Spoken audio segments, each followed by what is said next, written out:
How are you getting on? What's the story? Welcome to the match. It's the football scenario match of the week here. Hopefully the audio is okay. Can you hear the audio, everyone? There is a microphone check in 1 2 1 2. Is there a microphone check 1 2 1 3? Microphone check 1 5 1 6. 5 5 9.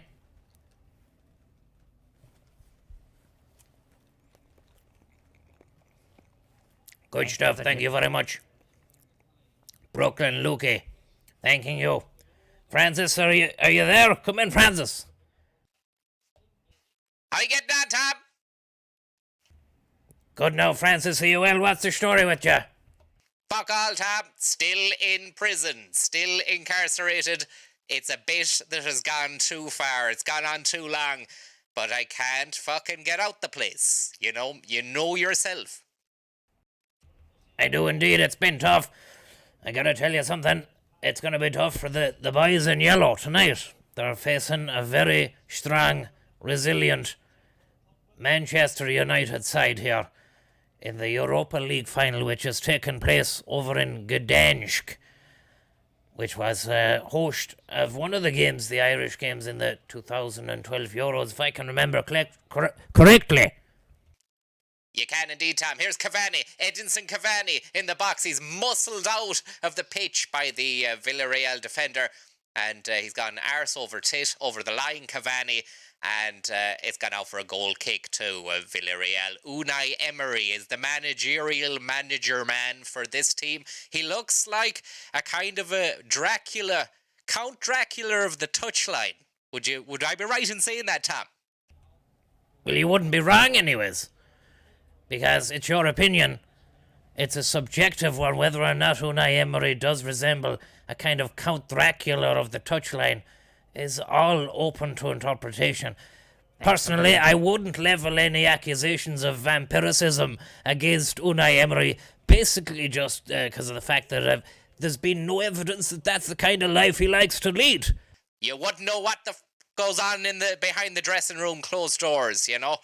Maybe that's just he didn't. Maybe they just had too much garlic and holy water in the Emirates, which is why he didn't fucking stay put over there long.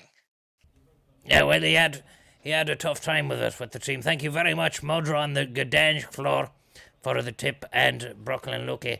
Oh, here's Manchester United now. McTominay from range, and it just goes wide of the goal mouth post there. Crazy bit of business. First blood to the Red Devils. And it was Scott McTominay who took a 20-yard punt at the big time, but he got it all kinds of wrong, and it's gone scuffed into the sideline side hatch. A scuffed up shot. It should have took a lot from Scott to get that shot into the goal mouth tonight. You sound awfully exuberant for a man who's banged up abroad. No sign of being able to get out or anything like that. You've got, your spirits are high. Their spirits are high. But there's been a lot of low times as well. There's been a lot of low moments, Tom, where you wake up and you think, am I still incarcerated? It's not right. When am I going to get to go home? Well, hopefully you'll be able to get to go home soon enough. I mean, we were hoping that you'd be out for these matches. Did we not say that? Or, we were hoping that you'd be out for the fucking Champions League final as well. Well, that's on Saturday, Tom. And there's the playoffs before that as well. Beardsman MEP, thank you very, very much. How are you, horse? How are you getting on? Thanks very much. Captain Sack, I lost all my money on BILLYBET. But then I saw they posted a class meme, and now I love them again. Great stuff. It's what we like to hear, and it's like we want to hear as well, isn't it, Tom? I've never really used that turn of phrase before, and it's like I want to hear, primarily because it doesn't make sense. Now, there's a fella down on the ground in a canary yellow shirt that leads me to believe that it's a Villarreal player, and it looks like Rashford might have dealt a bit of damage there. Thank you very much, Ryan. Thank you very much, Ryan, for your tip. I hope you're getting on well. And there was a heel or a toe left out, and Rashford Pogba caught one of the fellas, and then Fernandes came in on another lad, and It's handbag sort of stuff, is it? Yeah, definitely. You wouldn't even get that in here. Like, look, I'm not saying I'm mixing it up with the hardest fellas this side of London, but that is what's going on, Tom. And is there any diving or rolling around, say, if you're having a kickabout out in the yard? No, there isn't. And if you do, you're gonna get done. You're gonna get seen as weak, and they will prey upon you later down the line. It's not like a football pitch where it's over in 90 minutes, see you later, we're going back on the tour bus back home. Prison is you live with your tormentors as well as face them off on the fucking football field of the perimeter where we're allowed to walk every few hours. But no, it's great. Other than that, it's great. 0-0 after 9.5 minutes here at the Gdansk Stadium in Gdansk County, Poland. And it looks as though somebody has taken an awful knock for Villarreal. He's got a busted nose. And who knows if that's going to lead to any sort of substitution at the moment. It's only early doors yet, so if it's one of their key players who's going off for Villarreal, who's got a busted nose, a busted face, that could really be a bit of consternation. It really could, Tom, because these guys are playing as if their life depended on it tonight. It's trophy-wear night. It's silverware night. It's the night where you can make a name for yourself on the global stage. And this is weeks before Euro 2020, even though it's 2021 at the moment, is weeks away. So an amazing performance from either a Pogba or a bloody Bruno Fernandes could seal the deal for them being amazing at that tournament. Does it work like that? I don't know if it really works like that. You know, the tournament can be a bit of a bogeyman for some of the best players who are class in the league, and then it gets to the tournament, they don't produce the goods. At the moment, Villarreal struggling to contain Manchester United more than the other way around, because it's Man U who look a little bit more cool, calm, cucumberistic, as Pogba puts a lovely ball into the right-hand wing there as Mason Greenwood. Number 11 tries to put the ball in, doesn't find a way through, and it's Capoke for Villarreal who gets the block on it, goes out for a Manchester United corner ball here at 11 minutes gone, the Europa League final. Thanks very much for the tips, Yo-Yo 2021, Ryan Pervan, Beersman, MAP, Captain Sec, murder on the Gdansk for August, Brooklyn, Loki. Thanks very much, Brooklyn Loki. How are you getting on? What's the story with you? I hope everything's doing well and you're doing well and that the world is still turning round. Here comes that fucking corner from United. It spills out to the middle distance. Bruno Fernandes dinks one into the 6-yarder. Hits Paul Pogba's foot. He tries to fire it back, but it's gone to no man's land and the referee's hand goes up. Indeed, Paul Pogba was offside for that little touch. And, I beg your pardon. Let me see who it was. Yeah, it was an offside and it was Paul Pogba. Paul Pogba there, a mile offside. And you really want Paul Pogba to turn on the style if you're a United fan. He needs to step it up. This is his moment to shine. Big player for the big games. You alright there, Tom? Yeah, just got a bit of phlegm in the throat there. But big player for the big games. Small player for the medium games. And a tiny player. Oh no, but a big player for the small games. So that's the way I find, that's the way it is with Pogba, is it not? Yeah, you've got a nail on the head there. He needs to be a big player for the big games because he's been a middling player in the medium games. But he's a fucking star when it comes to the shit games. So he needs to pick up the pace, big style, for the next 90 minutes or 80 minutes, however long is left on the clock.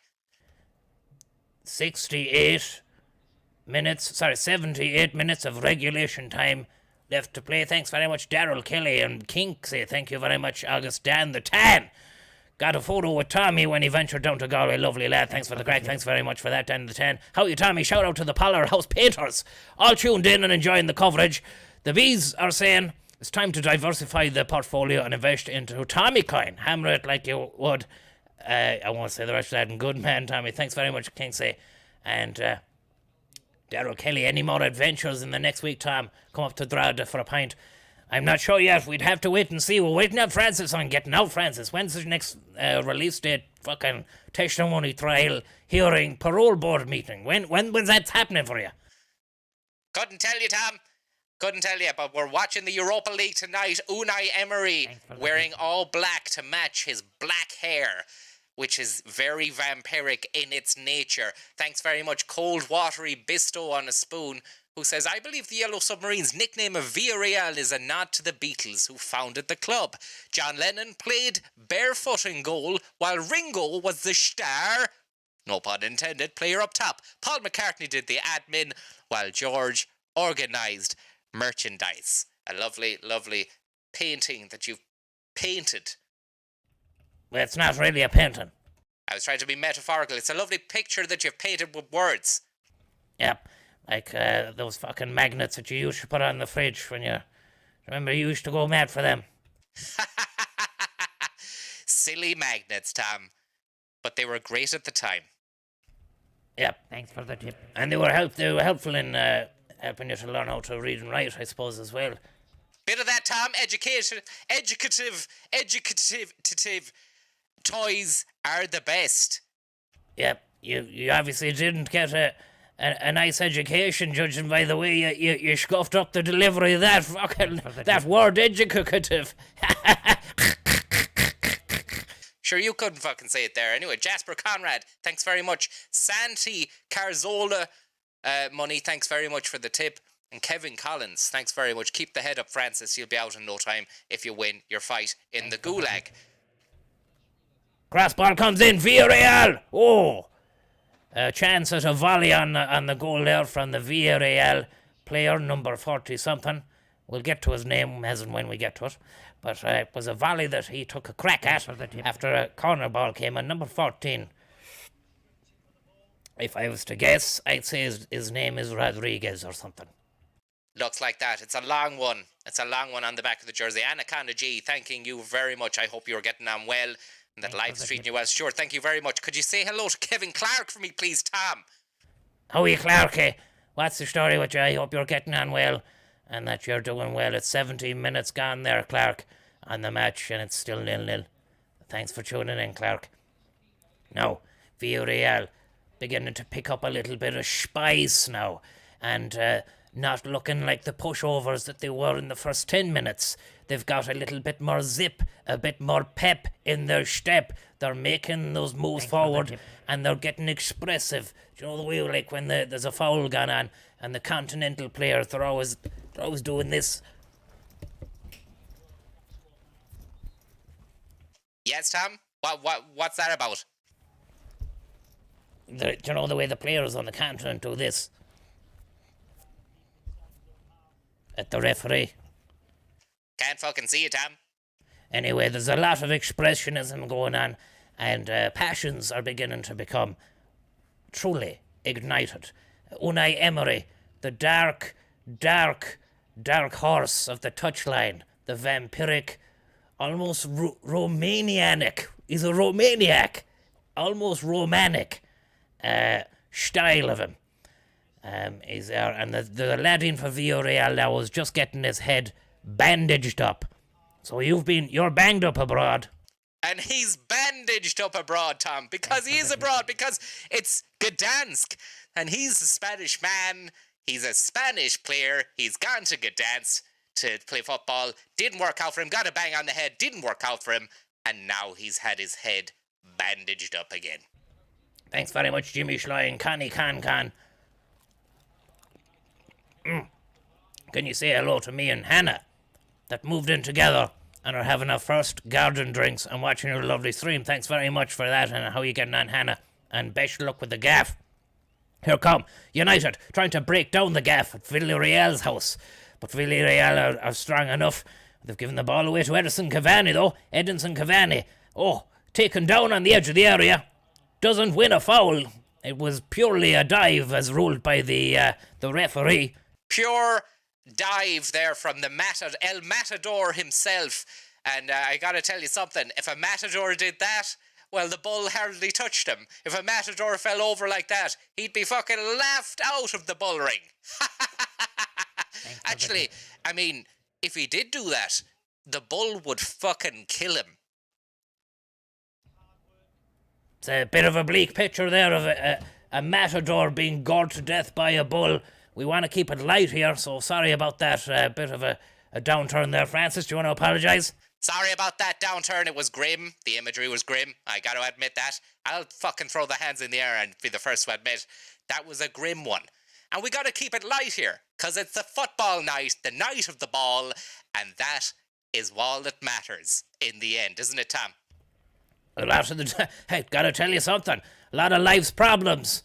Sometimes they just fade away when you kick back and you're watching the football, and you might, have a few snacks. There might even be a brewski. It's not essential, but it's an optional side quest if you want to go down there. Maybe a couple of euro on something, a spread bet or a little something. It's the simple pleasures that win out in the end, isn't it, Francis?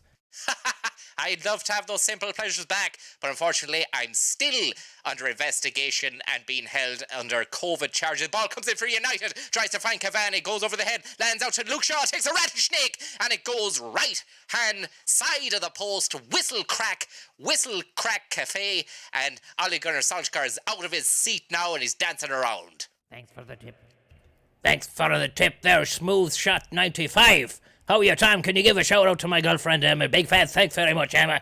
Hope you're getting on well. And to Sammy H. Want to say a warm hello to my friend David watching this. How are you, David? How are you getting on? I hope you're doing well. Thanks, and to Grid Rain 741, I hope you're doing well as well, lads. Very, very kind of you, and I hope you're enjoying this match. It's a nice match so far. It's got a little bit of spice in it. Still 0-0, but it's not boring. Both teams giving it a little bit of a spice here and there. And you would imagine, out of the two teams, who would be the spiciest out of them? Well, you got to say United are the hot top favourites to blast the gates of Babylon wide open and make it happen tonight. But Villarreal, dodgy, they're coming in with a looping ball, and it's touched the top of the head of Eric Bailly, and it's gone out for a Villarreal corner ball, their second corner of the match. And it's fairly even Stevens at the moment in terms of possession, although Manchester United have looked a little bit more threatening. But then, of course, they would. They're absolute superstars. They've got Cavani, sure, and Fernandes. It's only a matter of time before those boys start to set the house on fire. 0-0 here. 21 minutes played. Your man has been bandaged up for Villarreal. It looked nasty. One for the concussionists to discuss over San Pellegrino at half-time. And as to whether or not it's right or wrong, the corner ball comes in for Villarreal, and now heads go up for it. Manchester United managed to connect, and it's landed out 20 yards. Strike, deflection, goes out for another Villarreal corner, and that was fell to an attacking midfielder, Buck there, who's a short fella, but he's got a nice way on the ball, and he took a lovely shot there from range. It's deflected and won the corner. Thanks very much, Mullingar boys. They're after you. Thanks very much, lads, and to Daryl Kelly Tom. If you come to Drogheda, I'll give you a tour of all the sites and get you a few creamy ones. Can I shout out Cian Marbo, who's typing away from Google? How are you getting on, Cian? I hope you're doing well. Look, Drogheda's a long way to go. It's a long way to drive. And, thanks for the tip. Yeah, it's a flight of fancy. Do you know? The flight of fancy's coming now. Villarreal corner ball. But it's a shite corner. It only goes as far as a Man U defender. Nevertheless, second by the cherry comes in now. It's in around the 6-yard box. Manchester United managed to scramble a foot to it, but it's gone right up into the air and fallen back to Villarreal, who are looking dangerous. They're in the box. Lovely bit of skill. Oh, tries to find his man in the 6-yard box. The ball connects and goes over the bar for a Manchester United goal kick. 22 minutes played here, and that was a fabulous bit of skill on getting that ball crushed in. Yeah, I don't know if it was a Brazilian, but it was certainly Brazilianistic. Number 9 for Villarreal. He did a Rabona cross, and it certainly gave a lot of the fanboys Rabonas who were watching it, because Bacca was his name. And unfortunately, the strike, the header, wasn't all that. But a nice bit of skill from Villarreal. It looks nice at the moment, this game. Thanks very much, Whelan lad. Can you give a shout out to Kyle Mullen in Canada? How are you getting on, the Canadian boys? I hope you're doing well. Ball's coming for United. Falling to Cavani. Cavani leaves it to Rashford. Oh, it was a blank ball of a touch from Cavani. Didn't have a lot of time to react to it. Some fast counter-attacking style play there from United. who made a break down the right wing, utilising Mason Greenwood. I think Wayne Masaka was onto her as well. Early ball into Cavani, who tried to put a deft touch on it. No, long-range shot, sorry. I'm looking at the replay, but the long-range shot from Rashford just got rattlesnaked into the hands of Rooley. And Rooley would be the name of the goalkeeper who's playing for Villarreal. I'm not going to profess to know anything about these guys. I don't have a clue. Only know that Unai Emery is their manager, and they're called the Yellow Submarines. And they used to be good there about 10, 15 years ago. I remember Champions League places, early 2000s. But you don't really hear much about them these days. You don't? I'm not really big into following La Liga. I'd only watch it for Barcelona games, for Messi, or for Real Madrid. Obviously, that's the crack this season. And it was Suarez who managed to seal the deal for Atletico Madrid and win the La Liga title. We didn't get to see any of those games. Were you upset about that? I was, Sam. I thought we were going to continue the footballing streak and keep it going, keep a regular flow of these streams going. But sometimes it just doesn't work like that, and other times it does, and it's fucking magic when it does. That's what you want to hear. You just want to have a good time, don't you? You want to have a good time. What you don't want is a situation where you tear the arse out of it and it stops being a good time. Never a true word spoken. 24 minutes gone. Villarreal and Munster, Man United are deadlocked in a 0-0 frenzy draw. Finn, thank you very much for your tip. Best of luck to Conor Roach and Mark O'Brien on the new podcast. That sounds like a great job altogether, lads. Getting the old podcast together, getting it out there, getting the world to sit up and take notice, because you're here. You're not going away, and you're going to make a podcast about it. That's the crack. And it takes a lot of balls, a lot of gusto, a lot of guts to get up to that stage and to do that. So fair play to you, lads. At the moment, the gusto, the guts need to be shown on the football pitch. And Manchester United are cagingly, doggedly trying to work out a way to unlock the Villarreal team, who are maintaining a tight unit at the back there. It's a solid, tight unit comprised of all outfield players who are drawn all the way back behind the 30-yard line there, and Man U just playing hit and hope kind of balls into the middle distance of the danger box, and it's not looking amazing at the moment. And certainly if Bacca gets another Rabona, then and someone connects to it, then you know it's going to be on for Villarreal. Yep, a stream has just gone Villarreal there. We can refresh it. The great thing about this now is you can watch this in ultra high definition if you can. Modem can do it. Here comes Bacchus. Here comes Villarreal from range. It wasn't Bacchus. It was Jeremy, the young fella, and or the small bucking who plays up front, and he took a shot from range there outside the box, and it's gone past the to the left hand side of the post. Yeah, it was a crazy bit of business. Came out of nowhere, and just goes to show again, Villarreal may be looking a little bit more dangerous now than Manchester United, because they're pressing. Yep, and it'd be awful depressing if you're a Man U fan and you're watching your team on the 20th or 25th anniversary or whatever it is of winning the Champions League, blah blah blah. You want to do it again, win a trophy for the first time in a long time, and then you fall short of it. It could be the way it goes. Could be, Tom. And Villarreal are a kind of, they're the underdogs going into it, so they'll enjoy this kind of fucking presumption that Man U are going to walk all over them. So far, they've proved everyone wrong. I mean, it's only half an hour gone, but it's definitely not, this is not like business as usual for Manchester United just demolishing whoever the fuck they want. And here come Villarreal now, who are robbing the ball in midfield, taking it off them, Man U, in midfield, and they've got it, and they're playing it down towards the box, but they've lost it again to Lindelof, who's managed to give it back to De Gea. I think is in goals, definitely not using the other bucking.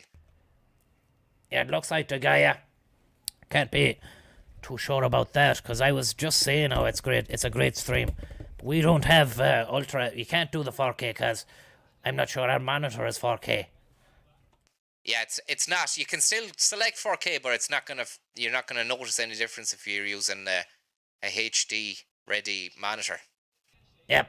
Cavani has upset the referee here. He's getting a talking down. Or a talking up anyway, because Cavani's a lot taller than the referee, so he's looking down on the referee as the referee's talking to Cavani. And he's a foul there on Parejo. And he gets away with not getting booked. I suppose that's a good thing for him, for Edinson Cavani.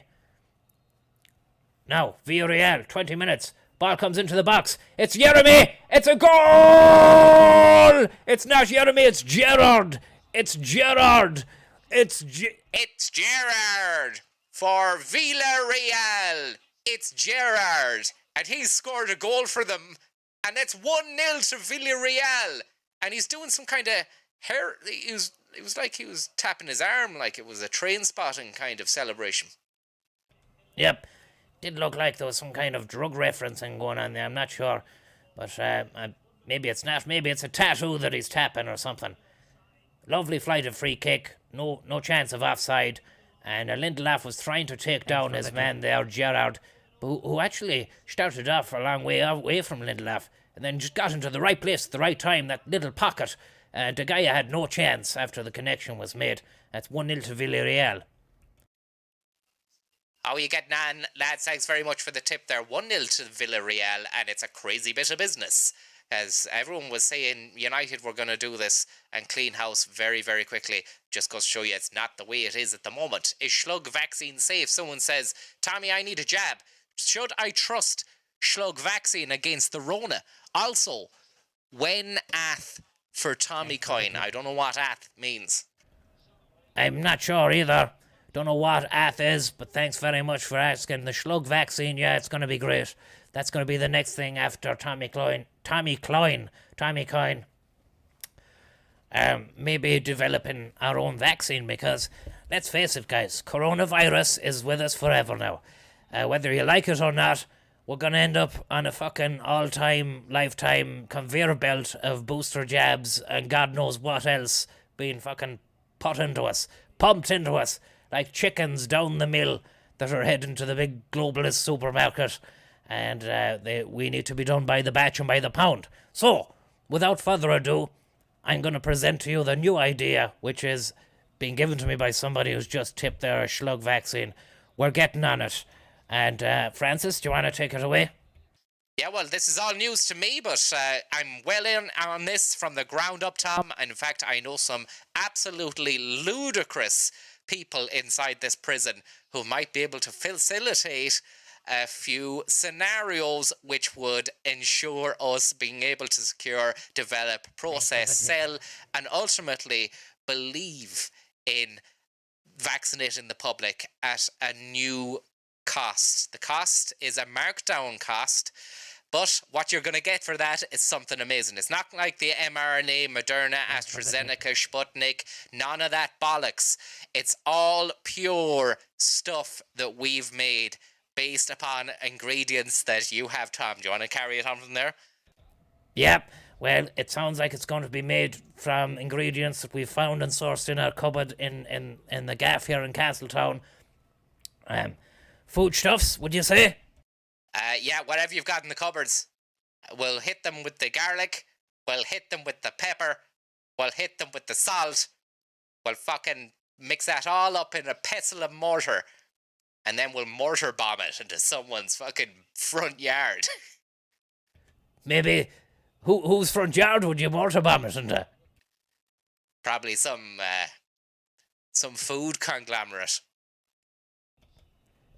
Are we getting on there, everyone? It's 1-0 to Villarreal at 32 minutes after the match has been kicked off. Manchester United playing hit and hope balls again.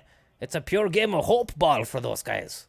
Yeah, I'm really surprised actually at United's hit and hope strategy here. It doesn't look like Wan-Bissaka is, able to cut down that right-hand side the way we've seen him do it in the Premiership. I'm just laughing here because Solskjaer's saying the F word repeatedly at Cavani or something, and I wish we could fucking show it, because it would be great to laugh at that with you. Unfortunately, you're just going to have to deal with me laughing at it and then telling you about it in a second-hand, not very entertaining way. But that's just the way it goes. We got banned for showing the match before, so it's not going to happen again. Brennan's glasses, thank you very much, Slug. Will you congratulate Harry and Laura on getting engaged? I can do the bit of videoing for the wedding. Sorry, I'm trying to... were you asking me if I could do the video in there, or are you is that you saying to Harry and Laura that I can do the bit of videoing for you? I'm not sure, but look, all the best with the wedding here. I hope you do get a bit of video and going for it. Hope you get that video on going for the wedding, guys. Remember, there's no point in having a wedding unless it's been filmed and then cut in the way in which you wish it would have looked. There's no point in having that wedding then. Thank you very much, Robbie, for the tip. You're so kind of you. And Vinegar Stroke 69, stick me down for the slug vaccine. Is there a suppository version asking for a friend? There is not. Not as of yet. We're still in development talks. Just getting the idea out there. Spitballing, Tom, spitballing. We're spitballing. The development talks between myself and the nephews incarcerated are going pretty good at the moment, and it's sounding very positive. Yeah, thanks very much for the tip there, Junkie and Salt Hill Sundays and Brennan's and Robbie, and down with the Viper. When are we starting a GoFundMe for Francis? Well, I haven't got... It's not that way yet. It's not the States, like. Absolute state of the scenario over there. I can't believe it. They've gone on too long locking you up without really telling you what's going on. And I feel as though it's kind of like... It's your human rights, is it not? That you should be allowed to be told how long it is you're going to be kept inside a prison before being able to go home. Yeah, it's a crazy bit of business, Tom. As you would say yourself, it's a downright crazy bit of business. And if it wasn't for the good guys at BILLYBET247, here's a Manchester United ball coming into the area. It's dodgy as fuck, though. And Villarreal, they're all over it at the moment. Villarreal are looking like a fairly solid submersible yellow submarine. Although saying that, McTominay's pile driving down the side, gets the ball in, but it's a blank ball, and it goes floating over the bar and out for a Villarreal goal kick. Midwest Heating and Plumbing, thanks very much for the tip. Keeping Connacht cozy, you say. Thanks very much for the tip there. I hope you're getting on well. And foul from Pau, number 4, Pau on Cavani. But it's not. It's foul of Cavani maybe on Pau, who plays for Villarreal. Pau. Pau. Cavani. Pau. And McTominay went down at the hands of Pau. But the referee said that it wasn't a foul. Now, that fellow with the busted head might have some fucking... sitting down to do, because he played a blank ball and give it away. Now Rashford looks like he could score here. Rashford puts the ball into the middle. It's cut out by Villarreal, who blasted to safety. The Bucking, who has the bandage on the head, who took a blow in the first 7 or 8 minutes. I hope he's okay, because that was a real brain fart of a ball into no man's sky. No man's sky, and here comes no man Luke Shaw down that left-hand side flank, playing a bit of 1-2 touch with... Greenwood, or beg your pardon, Rashford. The ball goes into the area and it's scooped up by that man Gooley, or whatever his name is for Villarreal, plays in goal. And Shaw looks like a unit, like a beast unit, doesn't he? Yep, he's a stocky, kind of wide-looking player, and he's like a cannonball that has a lot of momentum. If you got in the way, he might just go through you like for a shortcut. And he managed to play a ball in there that wasn't great in the end, even though he was doing a bit of running. Freddie, thank you very much, Fred. And Gabe, I hope you're getting on well, says Tommy Coyne to the moon. Down with the Viper. Thank you very much. And a big shout out there to everybody who is chillaxing, the caxing, and watching a bit of this lovely ball that's floating around the pitch at the moment. Exciting times ahead. If Man U want to come away with a bit of credibility here, they're going to have to seriously pick the pace up, because it's not working for them here. And we've been here before. Upsets exuberance, hubris coming into the final tournament. Oh yeah, we'll do it. This trophy doesn't mean much to us. It's not where we want to be, but it's a trophy. You know, you hear them saying that, the fans. You'd want to feckin' win the thing first, lads, before you start saying that stuff.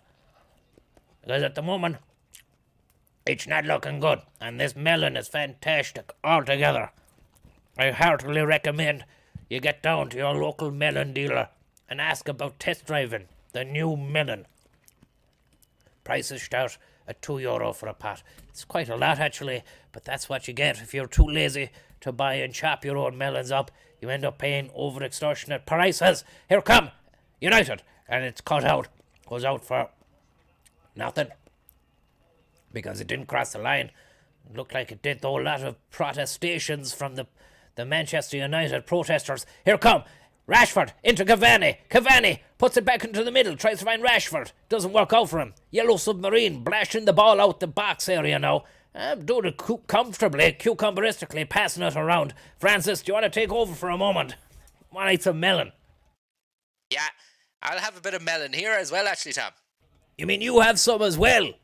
Fucking do, hey. Just as you were passing over the mic, I was literally putting a bit of melon into the gap there. Really nice melon. I gotta tell you something else. Manchester United are getting beat 1-0 here by Villarreal. Hannon, thanks very much for the tip. Tell Christina to get off her laptop and pay attention to me. Bit demanding there. Thanks for the tip. But Christina, you heard it. It came in a tip format from Hannon. And it was a €3 tip, so there's a lot of weight behind that sentiment that you need to pay attention. But who's to say Hannon is a he or a she? That's it, Tom. Could be a she as well. So just basically, Christina, do what Hannon says, okay? All the best.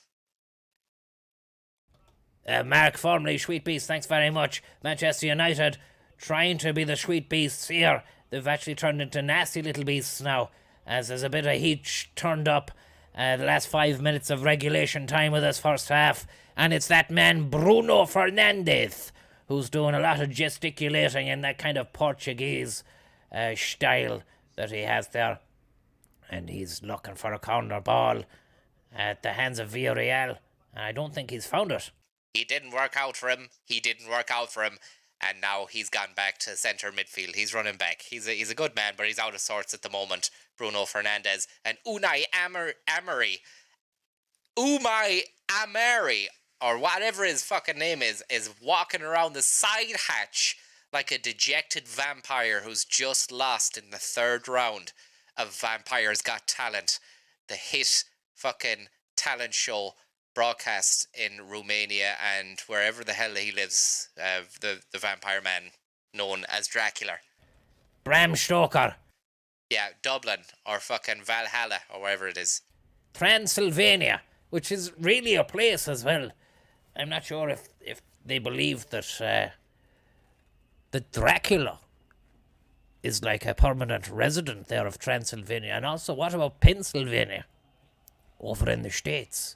Do they have any connections with those the bloodsuckers? Couldn't tell you, Tom. But you never know. There could be something going on in Pennsylvania regarding that kind of way. There might have been old European or Romanian settlers maybe going in there back in the times of yore when people went over to the States on boats and they brought smallpox and all that kind of crack. Maybe some of those guys might have been from Transylvania and they were like, fuck it, let's call this place Pennsylvania and do all the vampire stuff here. We don't know. It's just a fucking theory I've had since I was a child, and I'm glad that you thought about it as well, Tom. Thanks very much for the tip, Woolmag Spoon. And Christina for the tip, who says, tell Hannon to F off. Here come United now. Villarreal are telling them to F off. Luke Shaw is on the side of the hatch. Doesn't know what to do. They're playing it back to Lindelof, back to Pogba, back out. It's a blank ball out to the wide. Wan Bissaka out wide. Plays back to McTominay. McTominay doing a little dance, 25 yards out, trying to find a bit of two-touch, trying to find a triangle for him here with Mason Greenwood. But they're getting pushed back on Manchester United. Villarreal, dogged in the tackle. And now they're on the break. A chance at a counter-attack. It's one man versus 4 Manchester United defenders. He's got no time he's got loads of time. He's taking them on. He's giving it a go. He won a corner anyway. It's not too bad at all.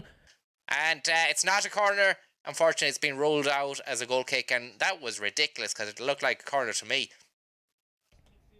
Well, he ran past about 7 midfield players, and with 2 minutes of regulation time to go, it's all Villarreal at the moment. And there's a handball there as well, nearly, Luke Shaw. So it wasn't just that they missed out a corner. Could have been a handball. Yeah, I've seen any number of dodgy calls with the VAR now. You don't know what the hell is going to be called or what is given or isn't. So it's made it a bit more exciting in that way, but also annoying as well. Ball comes in for United, and it's a chance at them to get something before a half-time, and it's cut out again by Villarreal, and it's this passed around coolly, calmly, cucumberistically by the men in the canary yellow shirts. It's gone back to Eric Bailly, who's passed it there alongside the back hatch, down to Lindelof, out to Pogba, that maestro in midfield now, out to Bruno Fernandes, lovely little pirouette, doesn't do enough to take past the Villarreal players though, and it's again, Wan-Bissaka has managed to find himself on the edge of the area again with Marcus Rashford, lovely little step up from Rashford, beats 2 men, gets into the box, puts it into the middle, there's no one there to collect it, and it's kicked out again. Villarreal been struggling to hold on to their 1-0 lead at the moment as Manchester United try to batter down the hatches. Batten down the hatches, you mean? That's what Villarreal should be doing, battening down the hatches, as the Manchester United are driving fucking hatchbacks at the door, and they're ploughing into it and go, let us in! Let us into that door now! And it's Mason Greenwood down the right-hand side. He's driving an SR Nova. He's gone in like a boy racer. Puts the ball in. And it's no! Cavani! So close to 11 and a half for Manchester there on the edge of half-time. And a great bit of defending from Villarreal. Started off with a lovely burst of pace from Mason Greenwood on that right-hand side. Bet his man, skinned him alive, took him to the box. Looked to find Cavani in the 6-yarder, but it rattlesnaked off of the groin of a fella from Villarreal who has a man bun, and then the fella who got hit in the groin with the man bun went down clutching his Jimmy Jollicks, and he's just back up on his feet now. Maybe he needs to wear a cup or something in the second half after that, because his ball bag has been absolutely belubbed. Beluba Farkatori, thank you very much, Clan McCart. I hope you're getting on well. Thanks very much for your tip. You say we've got a lovely little haiku about melons. It says, lemons and limes get to see the inside of pubs, but melons don't have ID. Lemons. Crazy bit of business from the Port Laureate there, Clan McCart. And Barry Ballback, thanks for the tip. I hope you're getting on well. Schlug, have you ever driven a Mercedes Vario minibus? I haven't, but I've always dreamt of it. And never know. That would be the dream now. The way, transportation has been deregulatised and every man is his own man now and can go out and make it. And as long as you've got an app and you have a licence and you drive this, that and the other, won't be long before Tommy's private independent bus company is going to be minibusing around the county. A quiet kind of life. Here is Villarreal, chance to get a second here. Corner ball comes in, heads go up, set it away by Manchester United. And that's the referee blows upon his magical piece of pies to signify the end of a hard-fought first half between Villarreal and Manchester United. Final score here, half-time score here at the Gdansk Stadium. Villarreal 1 and Manchester United 0. And Gerard Moreno, 29 minutes, with that goal there for Villarreal to make the difference. Crazy bit of business. Second half will be with us in 15 minutes' time. I want to say a big thanks there to Manbun de Groine. I hope you're getting on well. And Schlug's Liquid Football. We've never seen Schlug and Dominic Cummings together in the same place at the same time. We deserve the truth, Tom. Well, there is no truth. I don't know what kind of truth you're asking for, but I don't know Dominic Cummings. Never have, never did. Doesn't seem like my cup of tea. Each to their own. He's doing his work over there.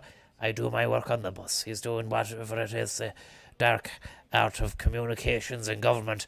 I'm driving the bus. You know, it's a dark art in and of itself as well. I doubt Cummins will be able to get behind the wheel of a Citaro G and drive it wild around the streets of fucking San Vanalona, wherever the fictionalized city of bus simulator game is. I'm not sure, but I always attributed a city name to it, and that was the name I came up with. Nevertheless, it's 0-0 here at half-time. Villarreal are doing the, not the unthinkable, but they're doing what maybe we thought they could have done, Francis, which is upset them. Yeah, they're upsetting United, and it was great to see because United have just been all, as we said, oh yeah, it's not the trophy we want, but, it's the one we'll play for anyway and all that. It's like, yeah, lads, fucking, you're getting beat in the trophy you said you're not arsed about. Now who's looking rubbish? Yep, that's just the way it is. It's the hubris that'll trip you up in the end, and there's always going to be people there to point out that. So I'd say you can't really win, really. Well, Man United can't at the moment. They're getting bet.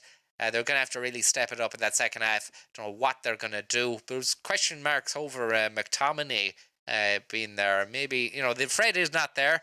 But you look at the bench. It's not even an amazing bench. Who have they got? What's going on? Let's have a little look here. They've got Harry Maguire, who doesn't look like he's fit to play. They've Juan Mata. He's past his best, but, he can still, 20 minutes to go, he might be able to do something. He's a great passer of the ball. Dan James is nippy on the wing. But these aren't players that just speak up and smack you in the face, with the impression. You're not impressed with them, really, in terms of the big game players. Not a all, Tom, not a all. Donny van de Beek, Brandon Williams, Nemanja Matic, Alex Telles, Dean Henderson, Daniel James, Fred, Lee Grant, Juan Mata. Yeah, it's not amazing at all. And then again, you look at the Villarreal bench, and I don't know any of those guys anyway. So I mean, who's to say who's got the better team? All that we know is that Villarreal are the team to beat in the second half because they're winning, Tom. They're winning. Jimmy Jalix, thank you very much, man Bunda Griner. I hope you're doing well. Remember to get on to BILLYBET247, everybody. It's a great app. And we must give thanks and praise to the boys at BILLYBET for getting that app together and really taking the mobile gambling to the next level. It's a fantastic, absolutely unbelievable app for betting. This BILLYBET app is unbelievable. It feels like I'm really in the stadium with the boys. BILLYBET.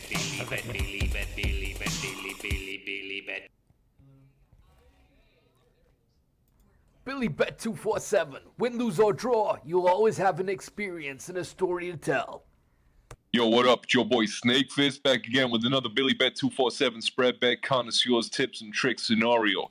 That guy from Madrid, right? Mukas Lodric. He does the ball touch really well. If you want to gamble on how many times that guy controls the ball, get on to my man Padre. The actual market for this app, for the app, is not on the app at the moment. You have to liaise with me or Padre. Send all your bank details to Padre. He'll hook you up with a bank account in Europe. Thanks for the tip. Thanks very much there, Evan Kilban. Hope you're doing well, and how is your mam? Thanks very much. Evan Kilban, I hope you're doing well. Oh, just gotta take that off there. And also, big shout out to Mama Duck for the tip, and to Pennsylvania. A Sylvania, meaning forest land, is the ideal environment for a Draculake types to thrive. However, Pennsylvania's fertile, well-drained soil with a near-neutral pH is also the ideal environment for their arch-nemesis, garlic. What an amazing little tidbit of information there from Pennsylvania. And Rahun, thank you very much for your tip there. What an amazing bit of trivia there about the Sylvanian and what that actually means. You know, there is a meaning behind all these things. They say words, they're not just there as placeholders. They came alive because of an organic kind of a process where evolution of the language happened. So Sylvania means forest land. So if we think of Transylvania, that's fucking forest land for the Transils, do you know? And the pencils are the same guys in the Pennsylvanians. Maybe the Penn State, maybe the Pens, maybe the Pens were a bloody a tribe or something.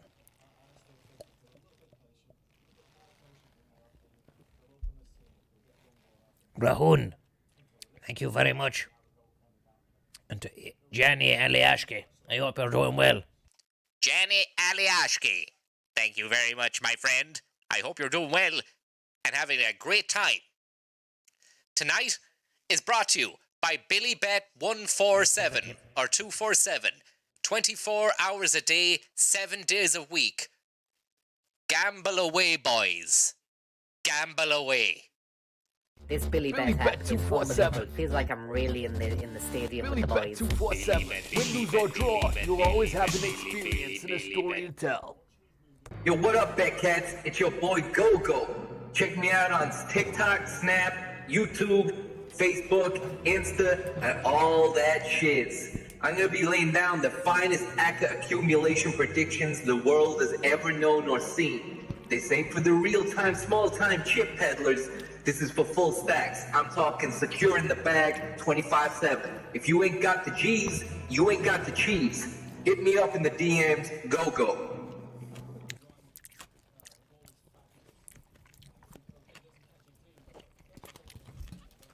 It's a great app. Make sure you gamble away on it. Glinsk, thanking you very much, Glinsk, for your tip. Crazy bit of business there. Dispatching the fiver towards us at pace through the internet. And also Pennsylvanian again. Back again. Francis with some more. Is tipped again. He's back again with some more information. Ha! Pennsylvanian, what a man. What a legend. And he's back at it with some more info, saying this should help explain why Dracula himself uses Transylvania as his permanent address. It turns out that William Penn was part Draculaic, but got the garlic vaccine on his voyage across the seas. Hope this helps the collective understanding. Thank you very much for that. So turn those ads off there. Thanks very much for that, Pennsylvanian. Crazy bit of business about the garlic vaccine there.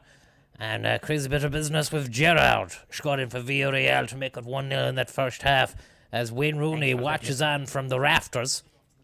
Jamie Oliver, chicken nuggets, thank you very much. Give us a lift to Colchester.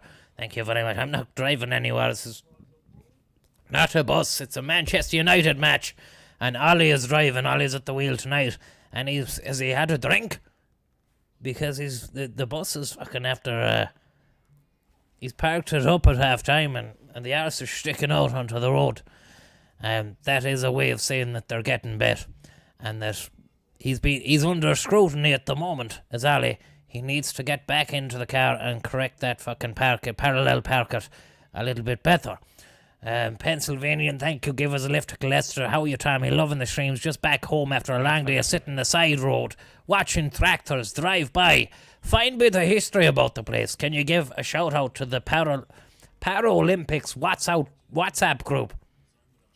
And my sister, Pristina. Well, lads, I hope you're getting on well there. Everybody watching there in that group. And the Clan McCart has got a bonus halftime bet haiku. Francis? I love it. Here we go. Another one. It's a bonus half-time one. Senior Da coming out the bookies. He can't use the app. He's still got a Sagem. Wow. It says so much with so little. And less is more. And it's so sad, you know, the Sagem phone, the imagery of that, the man in the bookies, the big chunky buttons on that phone. No sight or sniff or concept of an app or an LCD display or OLED. It's just pure 8-bit dot matrix snake vibes. Bantoomy. Yep, General Gaddafi, thank you very much. Where's me jumper? Thank you very much. Build the bets and build the builds, says General Gaddafi. He's a big man for the betting as well. Tell you, he took a bit of a gamble there a few years ago when he thought he could go out to the shops for a packet of sweets. It turned out that was the last trip he ever made. And that was the last gamble as well. But, I mean, he's still out there supporting the stream from the back of beyond. So, big shout out there to Gaddafi. Hope you're getting on well. Wherever you are at the moment, Chris McCormack, thanking you very much. I hope you're getting on well. Thanks very much, Chris. You say making serious money on Billy Bet, making it rain. Great scenario. And we heard about some amazing bets there last match we were covering when someone said that they had put money on the amount of side hoardings, Heineken sideboards hoardings, that would be slid into by N'Golo Kante during the match. Somebody gambled 3 and put the week's wage on it. Said that it won't be happening ever again because it can't happen again, because it just isn't going to happen, because it can't happen. It was a bleak one again. Bleak 182, thank you very much. A slug shining. How are you, Tommy? No access to the game for me during work, so you're my only link to the balloon-based action taking place. That's an amazing bit of stuff altogether, and we're happy to provide you with the cutting edge analysis, commentary, and play-by-play here, as we always have done, courtesy of our friends at BILLYBET. And also big shout out to all our Turkish friends over there who can't stop gambling as well. They've got a problem. Mobile özel yeni teknoloji. Rakibi spas in your skorana. Eren hörnjärn. Oi, ulan, 30 TL. 1000 TL percent 100. Turkey ninlik. Mobile bahis sebdin. Mobile bahis. Mobile özel yeni teknoloji. Rakip. Not one ever to tear the arse out of anything, but this is something we have to tear the arse out of it. Is it the Chino man? Is it the Chino man himself? The Mbappe Chino. Show me that coffee drip. Yeah, we've got it here. The Kylian Mbappe Chino, awaken the senses, not our words. The words of Neffet, virologist. Awaken the senses, Kylian the senses, the dash cunt. The Gascon. Kylian de Gascon says, awaken the senses with the Kylian Mbappe Chino. We've played that all day, we've played that all night, everyone's aware of that, but no one's buying it. Sorry about that. Bit of wind. And also, let's unite against bad silage. It's a lot of people are going to be cutting grass and ensiling grass and just kicking ass over the next month or two when the weather picks up. Thank you very much, Sepp Blatter and Gulag Worker and Schlug Schleinen. And where's my jumper? And where would you rather be? Would you rather be cutting grass with an old baling machine, or would you rather own something a little bit fancy, something that speaks to your individuality? Someone who says, yeah, I cut grass and ensile it and bale it for the fucking winter for the feeding. But I'm not like every other farmer. I'm not like every other grass man. Well, you want to get yourself none other than the new Welsh Gareth Baylor 9000 silage golf wheels in that order. It's a crazy bit of business altogether. It produces 700 bales with man buns and man sculpted hair a day. That's going on a good day. If you get a great day, you can fucking go crazy on it and just fill the field with man bunistic bales of ensiled grass. It's going to be a crazy bit of business. If you want to get onto that, get involved. It's happening soon and we have a stake in it. We're in on the ground floor, and at the moment, on the ground floor of the Gdansk football stadium, it's Villarreal who are about to walk out to the second half of the regulation time slot in which they're allowed to ply their trade as fully paid up car-carrying members of their professional footballing federation, which they have in Spain there. It's like the FAI, but it's a Spanish version, the FAS, the Football Association of Spain. Can't guarantee that that's a correct factoid, but it's a decent attempt anyway. Thanks very much, Francis Question Tarantino. Tommy, Francis is nearly at 100k subs, with the help of yourself, no less. Any plans for a bit of celebrating at the milestone landmark keeper lit. Yeah, I'd like to get out of prison. That'd be the celebration to end all celebrations, to be honest. But I don't want to sound like I don't care about it, but at the end of the day, what matters is the people who are watching when it's happening and when we're doing stuff. So it doesn't matter how many fucking subs there are. What matters is right here, right now, second half, footballtronics going on match style in front of 8,000, 10,000, maybe 15,000 fans inside the Gdansk Stadium as Manchester United try to clamber up for a bit of a touch, a sniff of the silver, a sliver of silverware to add to their malnourished cabinet, which has gone hungry for years at this stage since Darth Vader himself, Lord Sir Alex Ferguson, left the reins of the chariots of fire, and in came swathes of mismanaged managers befuddled by the coin, the pound, and the banknote, and not even a fucking moment's courtesy notice for the team in and of itself, which goes back to those Glazer boys, which we saw there the last day, spinelessly avoiding questions about the future of the club and where they wanted to go. Did you see it, Tom? Did you hear it? Did you fucking sense it? I seen it. And that fella, that Glazer buck, he has I don't want to be getting into appearances, because I can be, I'm aware, I'm no Adonis, even though I do try. But that Glazer buck has the dodgiest haircut I've ever seen, and I never knew that the hair could get to such levels of dodginess. It's a dodgy one, Tom, and each to their own. Everyone needs to be able to do what they want, but at the same time, what's the story with that hair, man? And also, you're wearing the shades with the fucking tassel that ties the shades to the back of the head in case they fall off, or you're wearing a mask as well, and then you saw the interior of the amazing car he had. It was fucking dodgy, man. Well, definitely not really, he's not really arsed about the,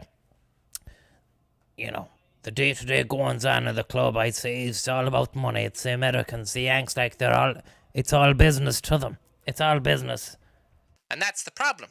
That's why the club's trying to fucking make a league that doesn't even make sense.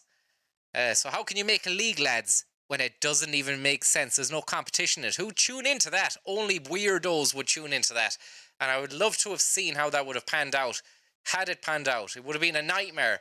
But you really would. It would have separated the wheat from the chaff. Here come Villarreal. Chance for Villarreal. It's been scrambled around the back of the beyond box of United. And Villarreal had about 3 bites of the cherry, but it wasn't a good fucking hearty cherry in the mouth. It was kind of like a apple dunking or Halloween. Here it comes in again. It's headed away by United. The Yellow Canary boys are all over these guys, singing like canaries at the end of the fucking football pitch in Gdansk. Paul Pogba out to Wan-Bissaka, puts it out to the wing, gives it out to Bruno Fernandes. Lovely flighted ball into the nowhere zone. It's blank, it's desperate, it's desolate, and your man Rooley picks up the ball for Villarreal. And 48 minutes on the clock, and it was Manchester United yet again looking a little bit shaky at the back, and that's putting it mildly, to say the least. Crazy bit of business at the moment as Villarreal limber up, looking for that second goal. The guy who has the bandage on the head is still playing. The doctor must have seen him at half-time and said, yeah, he's grand, let him play on, even though he does look busted. Yeah, they put on a brand new bandage onto his head there, and now Villarreal trying to plough forward as well. Manchester United look very ropey at the back. And you can tell them Maguire isn't there today because they don't look as solid at the moment. They've got Lindelof and who else there? Bloody Wan-Bissaka and Bailey or Bailly. They don't look too strong. Crazy bit of business. Thank you very much, Sepp Blatter, who says a vampire fact. It's a misconception. But vampires are averse to wooden stakes. It's actually an aversion to beefsteaks due to their already high iron diet. And I gotta tell you, I was talking to someone who had that what is it? Fucking high iron content in their blood. Yeah, there's a name for it. Hemochromatosis or something. That's it. And it's tough. Has to get the blood drained every now and again, and it's a pain in the arse. Yep. Big shout out to any hemochromatosis sufferers. Hopefully you're getting on well. Manchester United trying to pump a bit of iron into the box there. And it's falling back out to the Villarreal guys, who look a lot more confident and comfy on the ball at the moment. Man U are getting a little bit tetchy. They know 50 minutes and they haven't scored, but Cavani's trying to get something out of this here, but he's fouled his defender. And that's going to be a Villarreal free kick. Crazy bit of business all night long. It's a crazy bit of business all night long. I wanna sing my song. Back in business at the moment. Let's try and hear what these guys are saying here. As Luke Shaw and Marcus Rashford try to orchestrate some kind of significant attack here. And God knows Manchester United need to do that, because it's been lackluster at the moment from these guys. Not without want of trying, but they just don't seem to have the keys necessary to unlock the multiple doors which are being closed in their faces by each and every tightly man-marketeered player of the Villarreal quartet. And here is Pogba doing a cheeky little bit of a step over, but it's nonsense play at the end of the day because he has to pass it backwards. Man U on the ball with Greenwood to Fernandes. Cheeky 1-2 back into the area, cut out by the Villarreal Taratinos. And the crowd is going mad crazy now because it seems as though Greenwood has gone down clutching his leg inside the box. Referee said nothing has been seen. And he got a bit of a clatter off of a defender who was swinging for a ball. But it's not going to be a penalty.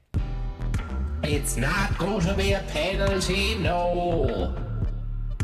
For United, they were looking for a penalty. United, they're not gonna get it. United are getting bet by Villarreal. Well, looks as though it could be going to VAR. Villarreal. Thanks for the tip. Hugh, thank you very much for the tip. And it has gone to VAR for Villarreal, and it's gone no ball. And Bruno Fernandes tries to put a Portuguese ball into the box area, but it's a Frank Blancard for the Dutch team, known as Holland. And Bruno Fernandes looks annoyed at that. Unai Emery is bouncing up and down like a steroid on the side. He's picking his nose and scratching his face. He needs to sanitize the hands. He looks like a vampire. Could be from Transylvania. He could be from Transylvania. Unai Emery. Unai Emery. Good evening. Unai Emery, good evening. And yellow card has been brandished here for somebody. Capo or something. For allegedly pulling down Bruno Fernandes. But Bruno Fernandes fell down like a feather in a windstorm. Tobes, thank you very much. Getting the Pfizer on Sunday, Slug. Wish me luck. Best of luck with the Pfizer.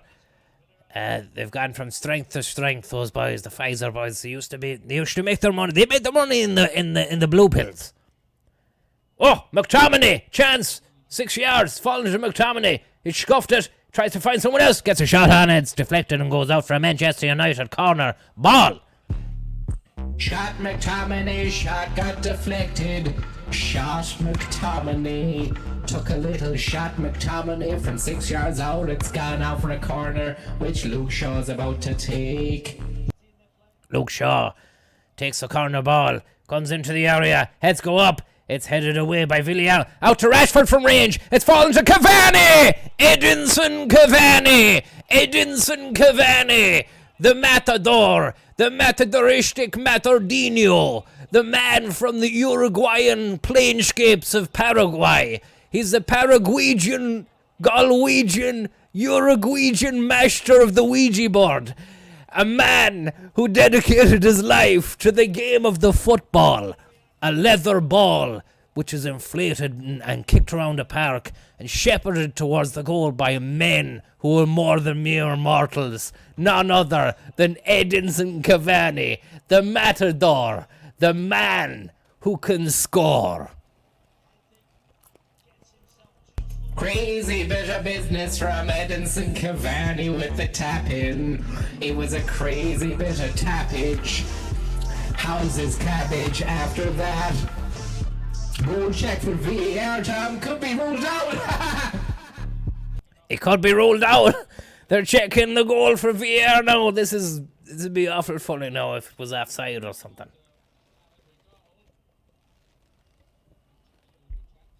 The clock is ticking. Thanks very much, Tubbs, and best luck with the jab. Here we go. The tension is tight inside the Gdansk football stadium as the goal is being checked by the VAR boys. VAR. Is this a chance for VAR to maintain their lead? The word has come through. The referee has given the goal. It's a goal for Edinson Cavani.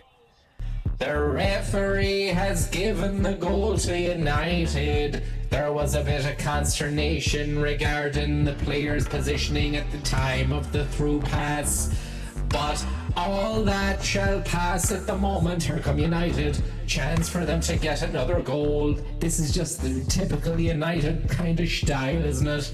They always manage to sew it up into a neat little package at the end. Look, Shaw, McTominay, blank ball, fall to Fernandez. It goes wide. A shot from Bruno Fernandez goes wide. Whistle past the post, whistle past the post, whistle past the post. Whistle past the post, whistle past the post, whistle past the post. McTominay with a blank, Frankie Blankard, Reggie Blanker, and it fell to Bruno Fernandez then, who you'd put money on him at least getting it on target, but he absolutely Baluba Farcatores it into the Rose Z back and beyond. Crazy bit of business altogether. As Man U try to contain Villarreal now, and they're doing that. McTominay's woken up, it seems. He's making a lot of movements over the pitch. He's getting shorty. He's getting hands on. He's manhandling other players. And now, Villarreal, they're looking a bit tasty as well. Don't forget, they dispatched Arsenal in the semi-final, but that's not really saying a lot. That's not really saying much at all, Tom. Arsenal have routinely underperformed in a lot of games they've played this season.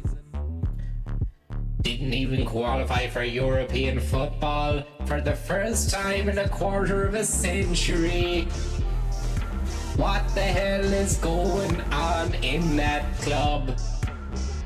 Rub-a-dub-dub, hit it.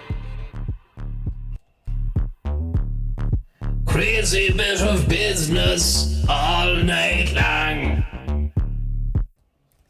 58 minutes here. Villarreal and Manchester United are deadlocked. 1 goal apiece. And now Villarreal pile driving down the wing. It looks like both teams are going to be absolutely electrified for the next half an hour, to the point where his play is going to get sloppy jalopy and you're going to see some crazy goals that come out of nowhere, like that kind of a vibe. You know the situation. Oh, I know the situation so goddamn well. Even though I've never had a game for Man United, in the Champions League final or Europa League or for any other team, I still think that I know what I mean. I mean what I know. I like what I know. I do what I say. Listen to me go. I think that United will clinch it in the end, like Vladimir Klitschko. So you think United could pip them up the post at the end of it? Yo, that's what I said. That's what I am. That's where we're going. That's what's gonna happen, man. Yo, you gotta listen up. Manchester United, the end of this game, you know what's gonna happen. They're gonna play the game really well. They're gonna score that goal. Lovely bit of beat work there as well. 60 minutes on the clock. Villarreal 1, Manchester United 1, and it's Edinson Cavani, who I believe, Francis, you were telling me you threw a few cents, a few euro or a few cents on it. 25 cents on Cavani scoring twice and United winning the game, yeah. But what kind of odds did you get on that? Edison to Cavani to score any time. Edison Cavani to score twice and United to win the game.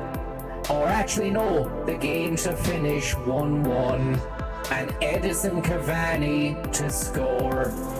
So you've got Edison Cavani to score any time and the game to finish 1-1 after 90 minutes. You just said it true, man, right there. That's exactly what I got. The odds were 16-1 on that shot. I stuck 25 cents on it. This is what I'm gonna got. Billy bet all the way. Listen to me all the time. I'm doing time in a police station cell over in England. When they gonna release me, I want to go home, back to bed, back to bed. I want to go and sleep in my own bed, not on a cell bed, which is like having a gym mat on the ground. It's not nice and it's not very sound. Here come Villarreal now. The chance for them to really put the cat amongst the pigeons, but we don't want it to go to that. What we want is for the game to stay tied at 1-1 and then for an extra time care package scenario to happen so that we can, Francis can get a few Billy bets into the back purse. Smooth Shot 95, thank you very much. Tom Yee and your mad nephew should commentate UFC fights. #Free Francis.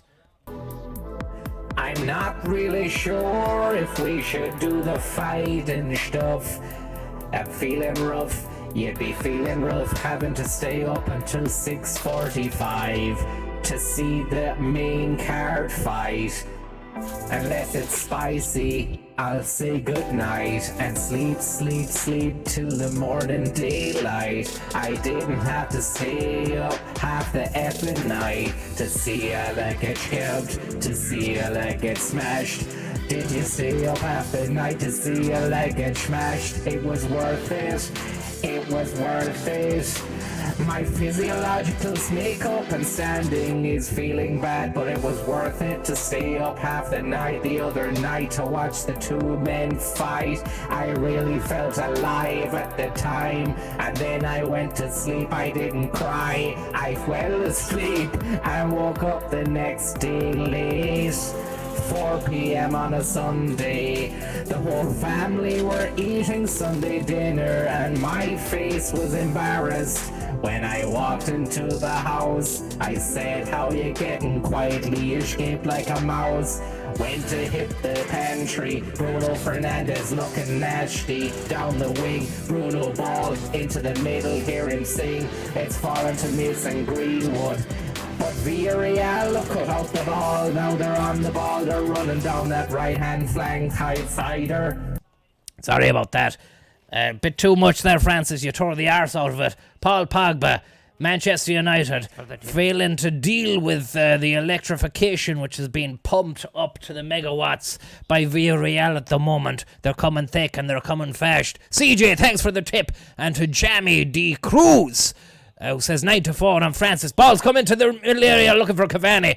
Lads are looking for Cavani inside the Gdansk Stadium. Everyone's going, where's Edison? Have you seen Edison? Give this to Edison, will you? And then they go, what is it? Oh, it's a football. It's the match ball, man. If you give that to Edison, because he'll be able to strike it into the goal sack. And 9-4 and Francis getting out in 2021, says someone there, Francis. Sounds good. Sounds really good, and thanks very much for the tip there, lads. And Tobes, smooth shot, Jamie, D. Cruz and CJ, I hope you're getting on well. It's 1-1 here. We want the game to stay at 1-1 tied. Edison Cavani score any time. Final score after 90 minutes, 1-1 Billy Bet special. We don't really fucking want to promote our own interests in the gambling stakes, but that is the interest at this moment in time, and that is something that's keeping me with a spring in my step, so to speak, as much as a man who is incarcerated can have a spring in step. McTominay tries to spring the ball into the box there, but it's ricocheted off a guy, not Ricochet the DJ, but ricocheted as in a deflection off of a man who wears a yellow jersey, signifying that he does play for the team Villa Real. And I gotta tell you, I'm feeling very real at the moment watching this crazy bit of ball. It's exactly the kind of European Cup or UEFA Cup final I have come to know and expect and love, because sometimes you get the Champions League finals and they're a bit of a ball ache in terms of the build-up, and they've been overhyped, oversold, and then they don't deliver. This is delivering at the moment. This is deliverance. Yep.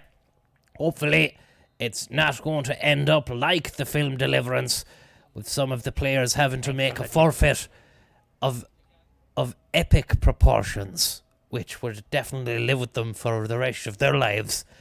Hopefully that's not going to happen. Brainslug, thanks very much for the tip. CJ, here comes Bruno Fernandes. Tries a little twist, a turn, a pirouette, and he manages to get taken down in the process. His ballinaristic twist and turn of no... It's like he was speaking Greek to that big, tall, lanky defender. Just didn't really have any understanding of the language of football that Bruno Fernandes was speaking. And it was one of cheekiness, it was one of trickery, it was one of guile, speed, and of flair.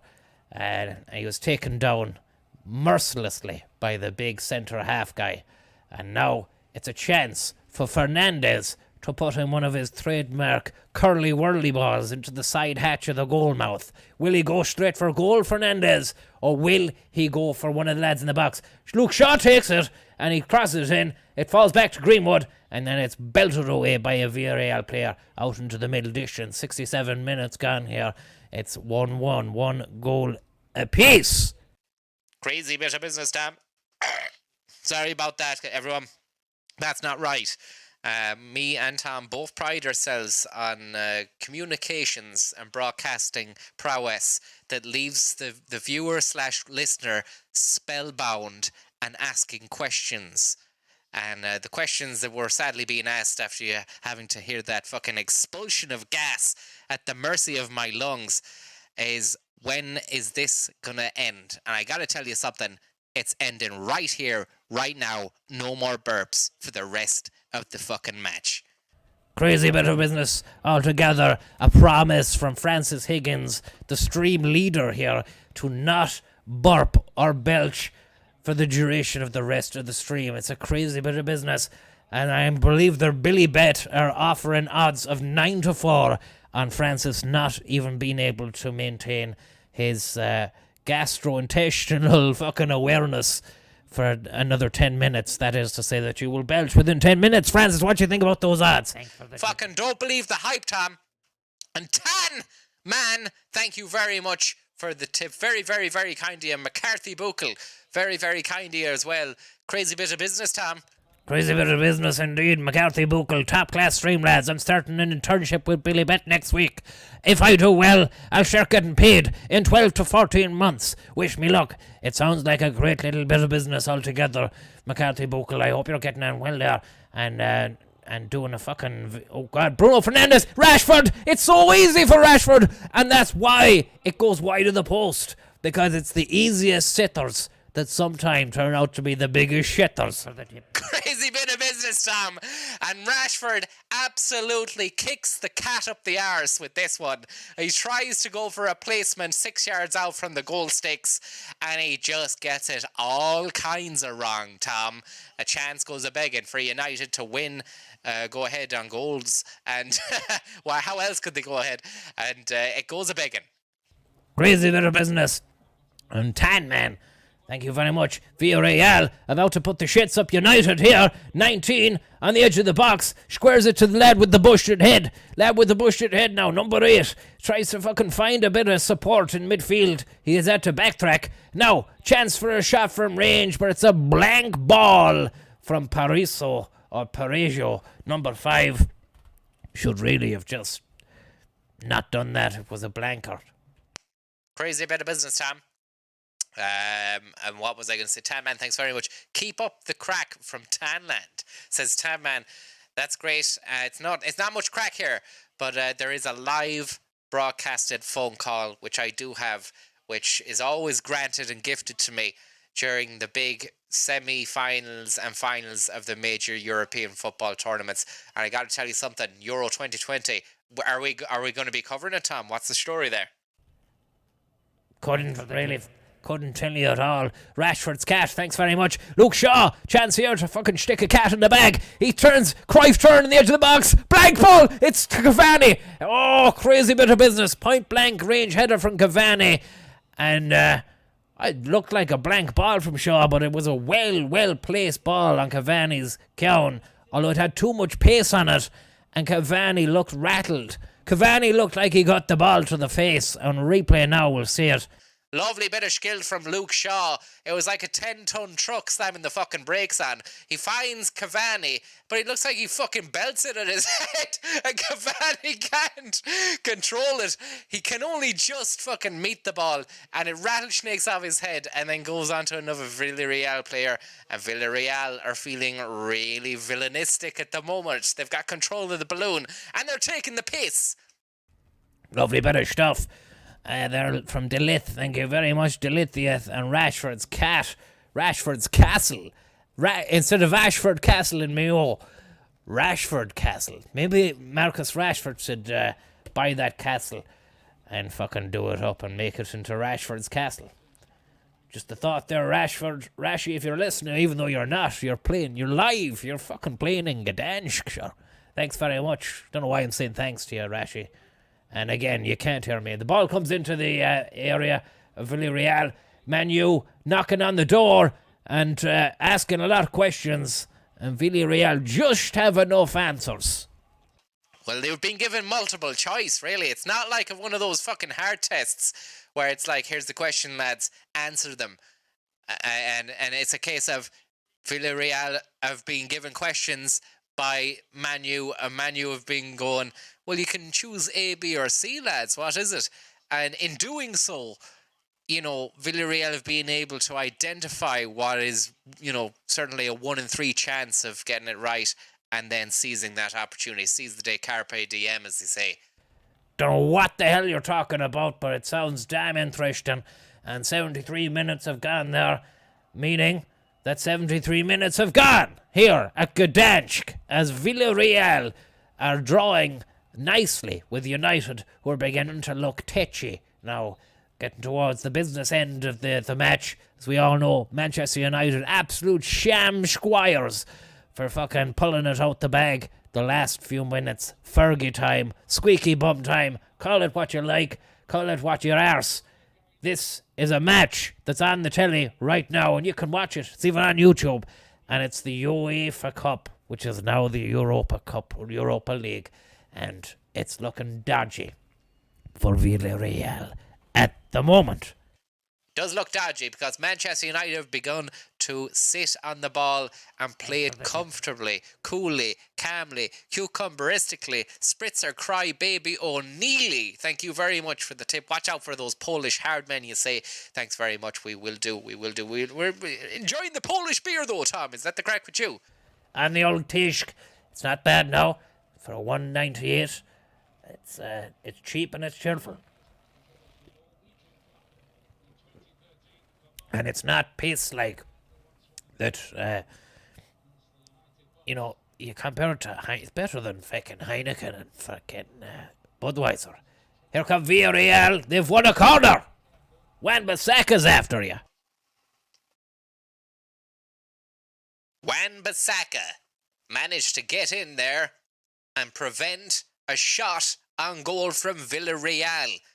It's now fallen to the corner flag ball, where the corner kick will be taken by Villarreal as they look to be 15 minutes away from a 1-1 draw with Man U, with Edinson Cavani having scored at any time. And that was the 16-1 shot. We should have put more on it, Tom. Yeah, but it wouldn't have come in. You would have been kicking yourself. Still might not come in now. Villarreal taking shots from Spaceland. Not really bothering De Gea one bit. But they're getting ricocheted out of it. And Dum Dum, thank you very much for your tip there. What are your hopes and fears? Well, my hope is that the game finishes 1-1 here and then goes to extra time. My fear is that it wouldn't go to extra time and wouldn't finish 1-1. Yeah, I want to echo those sentiments from Tom as well. Echo Charlie Delta on that fucking final score being 1-1 because we really should have put more Billy bets on it because it's come true, it's coming to fruition. And against all the fucking player haters were saying, oh man, you are going to steam plow it. Where are you now, lads? Because we can't see you. Dank Nug Samurai, thank you very much. Ball comes into the area here. Lindelof dealing with it. Bruno Fernandes getting back to defend, dealing with it. Looking like a real nasty Portuguese sailor of the high seas. A conquistador of the football pitch. He's sailing into your fucking territory. He's invading it. And you can't get a hold of him because he's talking a different language, a skillful language. He's got steel. And you've only got bow and arrows, Villarreal. So you need to watch out. Yep. A lovely appraisal there of Bruno Fernandes' ability with the Conquistadores Explorer analogy as well. It's fantastic literary mind, and a crazy, crazy painting, a picture of painting of words there. It's just mind-boggling in its conception. And in its execution, fucking stylistic and incredible as well. And Trigueros goes off for Villarreal. He takes a slug of water and sits down, handshakes all around. Just doesn't have that gas in the tank for the final 15 minutes, does he not? No, and I don't know who he is, but he just looks like he's wrecked and he needs a sit down, and that's what's happened. Then the guy with the busted head is still walking around the fucking pitch like the big man around town. Unai Emery, not a hint of grey hair. Does he dye that hair? We don't know, but what we do know is he does look like a vampire kind of manager man. And does he drink blood? That's the next logical question if you're going down that avenue. What do you think, Tom? As I said, there's no evidence to really suggest any fucking Draculaic activity has been going on there in the Villarreal fucking training camp. With Unai Emery, you're suggesting as some kind of head gonzo vampire. Crazy bit of business. It is a crazy bit of business, but sometimes it's the craziest business that is the business that gets played at the time. Because you have to be crazy enough to make the business happen in the first place. And what happens when the crazy business comes out? Crazy bit of business gets made. Greenwood tries to find Cavani. Lovely ball, but it's cut out by Villarreal. Falls out to Wan-Bissaka. Wan-Bissaka. McTominay dances past his man into the box. Tries to get the shot into the middle. Cavani with a little cheeky flick. Just goes past him though. And back out to Villarreal again. and that linesman's flag has gone down, pointing to the corner flag or a fucking goal kick flag, and it's going to be a goal kick to Villarreal or a corner to Manchester United, one out of the two. We'll see now. Thanks for the tip. We'll see now. It goes across the line. Thanks very much for the tip. Jim Shamrock, thank you very much.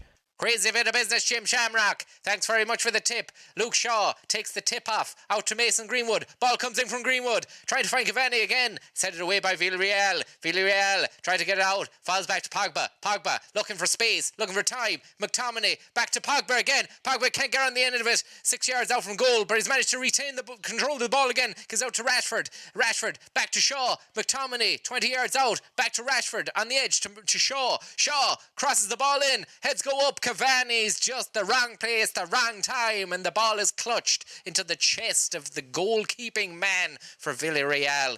And Ole Gunnar Solskjaer is sitting on the sideline like a kind of a puppet. And he are a ventriloquist's dummy, but the ventriloquist has disappeared. That's what he looks like. I'm afraid, unfortunately. Imagine if Unai Emery started controlling Ole Gunnar Solskjaer. And that was like some kind of vaudeville crazy act where a vampiric Draculaic man of Iberian descent controls a Norwegian fucking dummy and makes him smile and all that kind of stuff. Well, it's an interesting thought process you have there, because there's some of the faces that Ole Gunnar Solskjaer makes are none other than dummy-ishtic. Lovely little rattlesnake from Rashford, but it's got nothing on it in terms of direction. And Rashford there made the Forbes list for giving away more of it than his wealth, I think. And you don't really hear much. You don't really get that much class in the world of high multi-millionaire footballers. But I mean, that's a little ray of sunshine in that department. Look, Tom, who cares about the footballers? They aren't the ones that should be fucking changing things. It should be the government, man. But fair play to Rashford. Yeah, fucking sound enough, Rashford. But I mean, the governments should be doing fucking tenfold what Rashford's doing. Do you know what I mean? Crazy bit of business, all right. But it's inspirational. And whatever about that off the pitch, he certainly can turn it on the pitch. But it's just not on. If he was a hob, Rashford, he'd only be turned up to 3, and then he tries to turn it up to put the fry on of a 5, or even go full-on hardcore fry in 6. He just can't get up to those final 2 notches on the hob, can he not? No, he's a hob that needs looking at. He's a hob that needs replacing. He's something that needs to be replaced on his components or something. I don't know, to be honest, Tom, but something is not right. Maybe if his feet, if you looked at Rashford's boots as 2 rings on a hob, then one of them is only operating at about fucking 50 heat, and the other hobnail boot that he's wearing is operating at 42% heat. And we both know, Tom, that he's capable of hitting 75, 80, 85% heat in most game scenarios. Really, I really don't know. I'm lashed. But I tell you what, we're 8 minutes away from the Billy Bet fucking wonderment hitting town. The Billy Bet consignment really hitting town and hitting home hard. And it's going to be a nice little buzz when it happens. It would be nice to have put a bit more onto it as well. Would you not think that? Would be, Tom, but look, we can't lament that. All we got to do is just be really grateful for the fact that it came through in the end. Ronan DC, thank you very much. Man United could do with a target man like stateside. A human bale of silage, says Ronan DC. Thanks very much for the tip. And Jimmy Shamrock, thanking you very much for your tip as well. And also, Mertesacker Emptiness, thank you very much. Great little tune there by the Manic Street Cleachers. And look at that shot there from Mason Greenwood, goes wide past the post. I think it was someone who got a little touch on it for Villarreal, so to go out for a corner ball to Manchester United. And Luke Shaw's giving out stink. Mertesacker Emptiness, thank you very much. Mertesacker Emptiness. And Luke Shaw, Oh, nasty challenge by the fella with the busted head on Luke Shaw. Steph, thanking you very much. Hope you're doing well, Steph. Very, very kind of you. Thanking you very much. And Luke Shaw there nearly could have had his leg absolutely fucking torn off him. And he's had a hard time with injuries as Luke Shaw, so that wouldn't have been nice to have got his leg absolutely David boosted by the fella with the boosted head. Crazy bit of business. Thanks for the tip. Kean Mambo, thank you very much.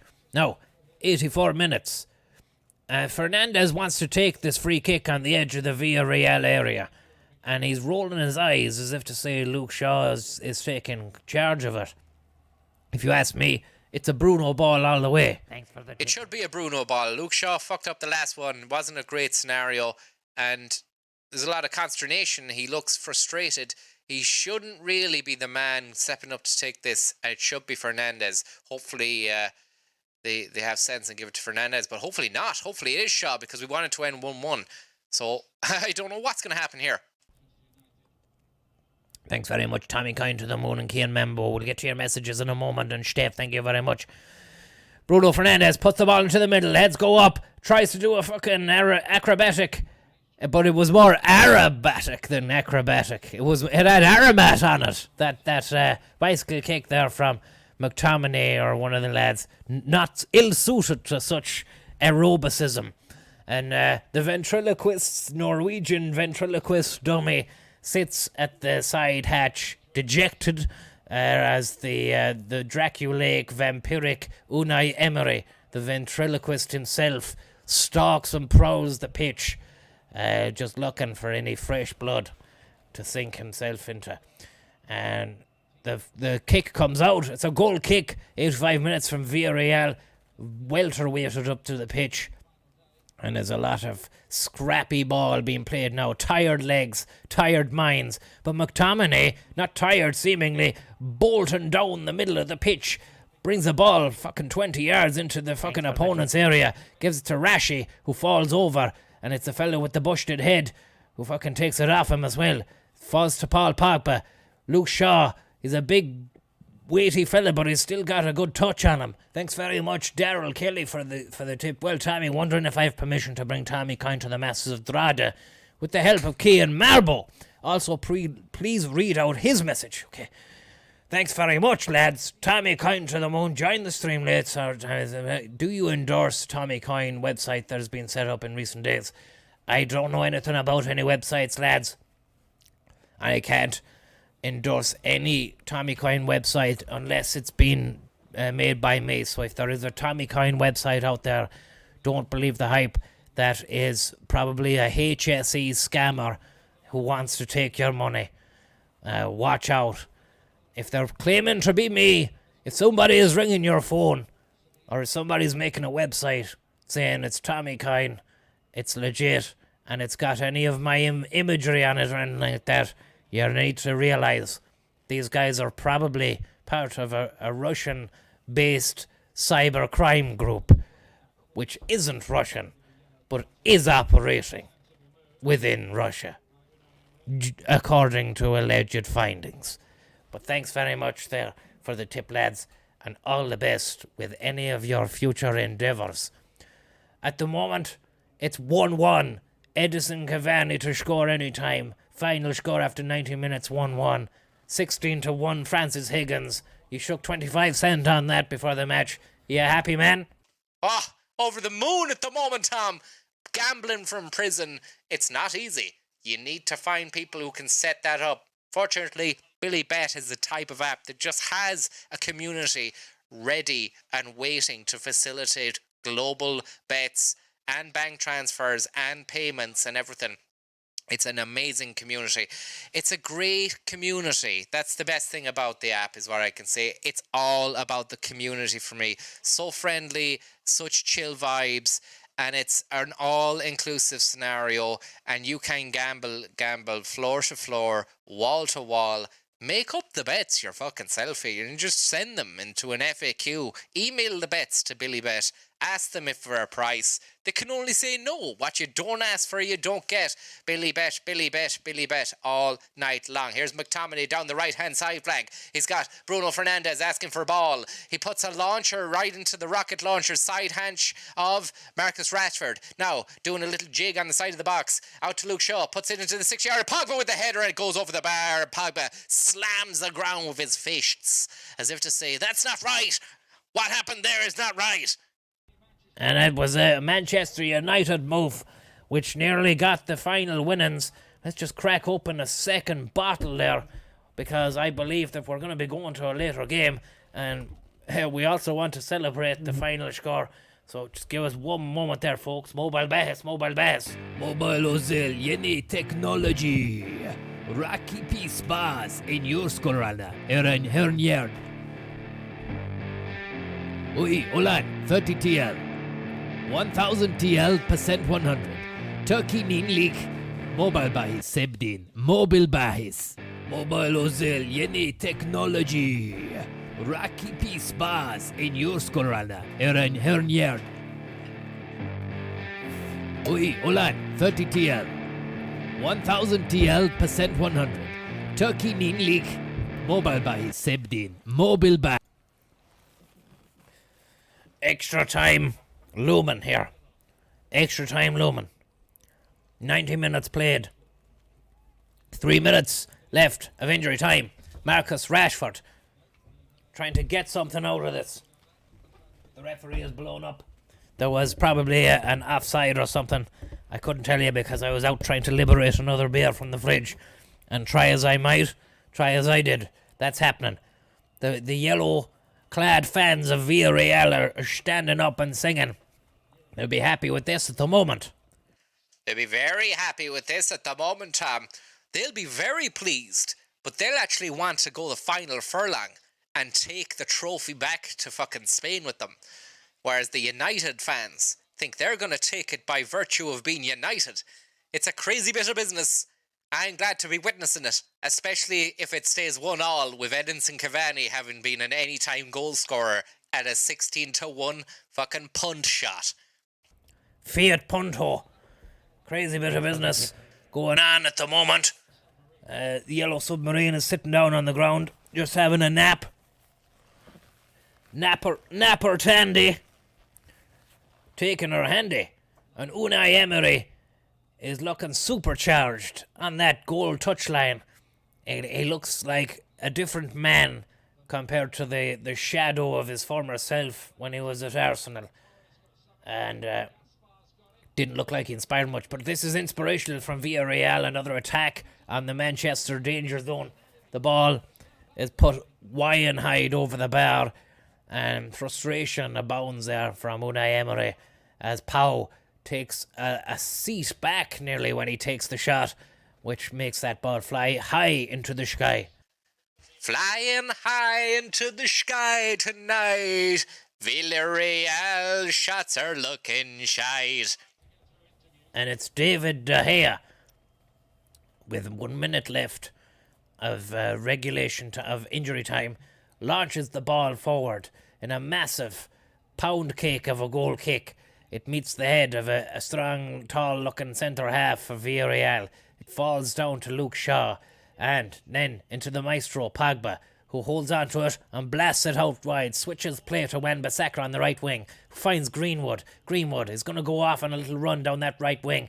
He's tackled, but he manages to pick himself back up, and he's tackled a second time. Goes out for a throw in here to Manchester United. Or to Villarreal, I beg your pardon, 10 seconds left.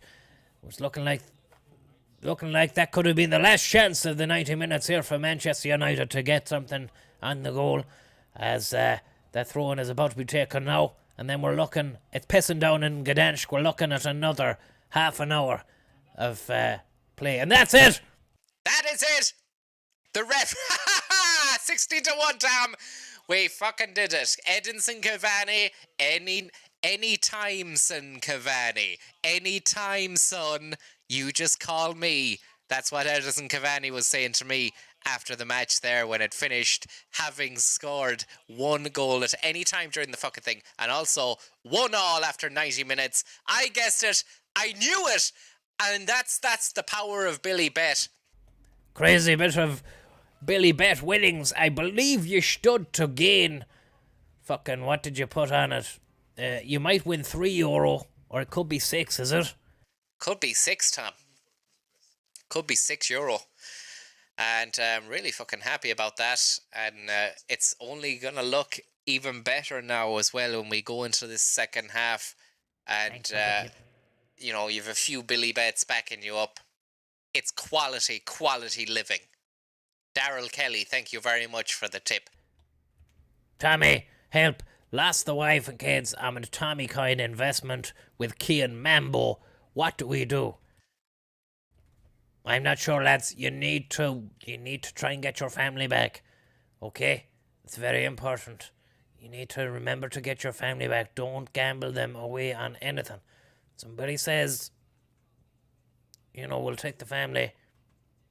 It can be tempting, especially if you think you're going to come through. You're going to come good. Especially if you think Wan-Bissaka is going to get that second shot in the second half of injury time, of extra time in the match, and you put it all on the line for that. Then, you know, sometimes you need to have the stake. That's the thing. If you don't have the stake, you can't play the game. If you can't pay, you can't play. So, yeah, it's tough. It's tough to know where to draw the line. But remember, Billy Bet is always there. If you want to draw the line, remember the Billy Bet will be there with another line for you whenever you want. He's just a friend who gives you lines. And then when you can't stop, you keep going back to him. And he's always there until you've gotten no money. crazy bit of business altogether. Your good friend Billy, always there through thick and thin. But, it has to be said, if the chips are down, he won't be there for you. But that's the real beauty of Billy. He doesn't fucking sugarcoat it. If you're a tit, he'll fucking tell you you're a tit. And if you're on your arse, he's gonna just say, look, you're on your arse. I go, sayonara. But at least he's there during the good times. And that's the times you want your friends around. Because you don't really have the crack when you're in the doldrums. So it's nice to have the words of support, but at the same time, it's not like the good times. Yeah, you put it so clearly, better than I ever could, Tom, that, it's better to have your friends around during the good times. And the bad times is nice if they're there with support, but at the same time, Billy Bet isn't going to sugarcoat it. As you said, if you're a tit, he's going to tell you.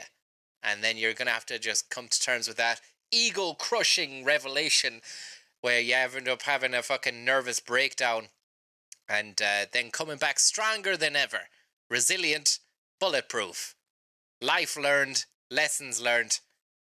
A true being in the state of play. And I got to tell you something else. Edinson Cavani, a true human being on the pitch tonight with a lovely tap-in, securing that 16-1, 25-cent, no money down stake bet on Billy Bet Economics. If you just got into this game, it's 1 goal apiece, and Billy Bet is leading the charge of the new world order in terms of gambling apps. So get involved. Get involved if you want to uninstall the app because it's caused too much misery to your life. Uninstall it, get involved, and then get reintegrated again with the app later on at any time. It's free. It's free. The app is free, but you need to check the box in Android settings which says allow installation of not safe apps. Sounds a bit risky, is it? Nope. I'm sold. Billy Bet app 24/7. Download that. Remember to check the box that says allow to install dodgy apps.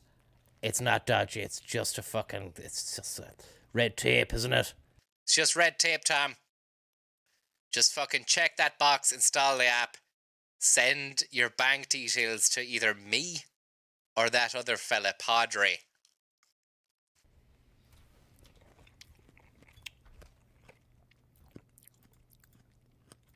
BILLYBET247. Win, lose, or draw, you'll always have an experience and a story to tell. Sup, dudes? It's your boy Padre, and coming at you from the States. I just want to say, if you're having trouble logging on to your BILLYBET app, make sure you use a VPN to use the app. Also, setting up an account is illegal if you're in the States, so you need to connect that to a European bank account. Just get in touch with me if you need that information on setting one up. I can hook you up with the right price. BILLYBET247, it's going solar.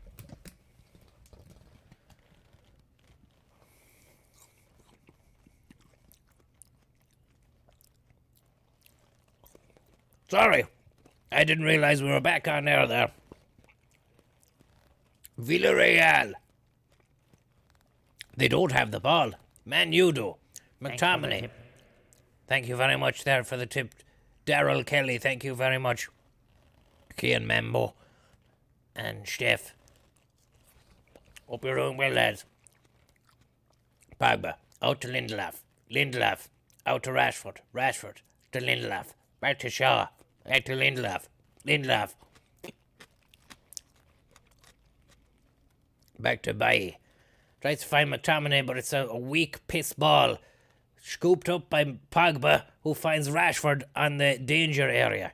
Rashford is going to try and weasel a bit of magic. Out to Fernandez. Twish, turns, takes a shot. Headed away. Falls as far as no one. McTominay gives it back to Bailly. And now Man U build up steam with a grain of rice. And they're trying to knock down the walls of Babylon here, which have been erected by the Villarrealans. And look at this crazy bit of business. Now it's Villarreal. Look to mount a counter-attack. A tasty little counter. Lovely bit of play. Holding up the ball well in midfield, Villarreal, and allowing themselves time to get forward. They have options in the box. They launch a cross in. Luke Shaw manages to get back and head the ball to safety. Goes out for a throw-in to Villarreal. Outside the Manchester danger area. 92 minutes gone here. Could be anyone's game, this. Anyone's business. We're enjoying it. That's for sure. Oh, it's a quality bit of business, Sam. And even if it wasn't, as I was saying, the chance just to kick back and watch a cup final is a welcome fucking event at any time. Never mind nearing the arse end of a fucking pandemic, which, as we said before, isn't really ever going to end. It is going to keep on being with us forever, probably, which is why we're going into the vaccine buzz. Myself and Tom, we're going to take all the money that we were going to channel towards Tommy Coin, and it looks like we could be pumping and dumping that scenario before the fucking chariot has even begun to take hold of flame. And what we're going to do is reroute and rechannel all money from Tommy Coin and pump that into Tommy Schlug's vaccine.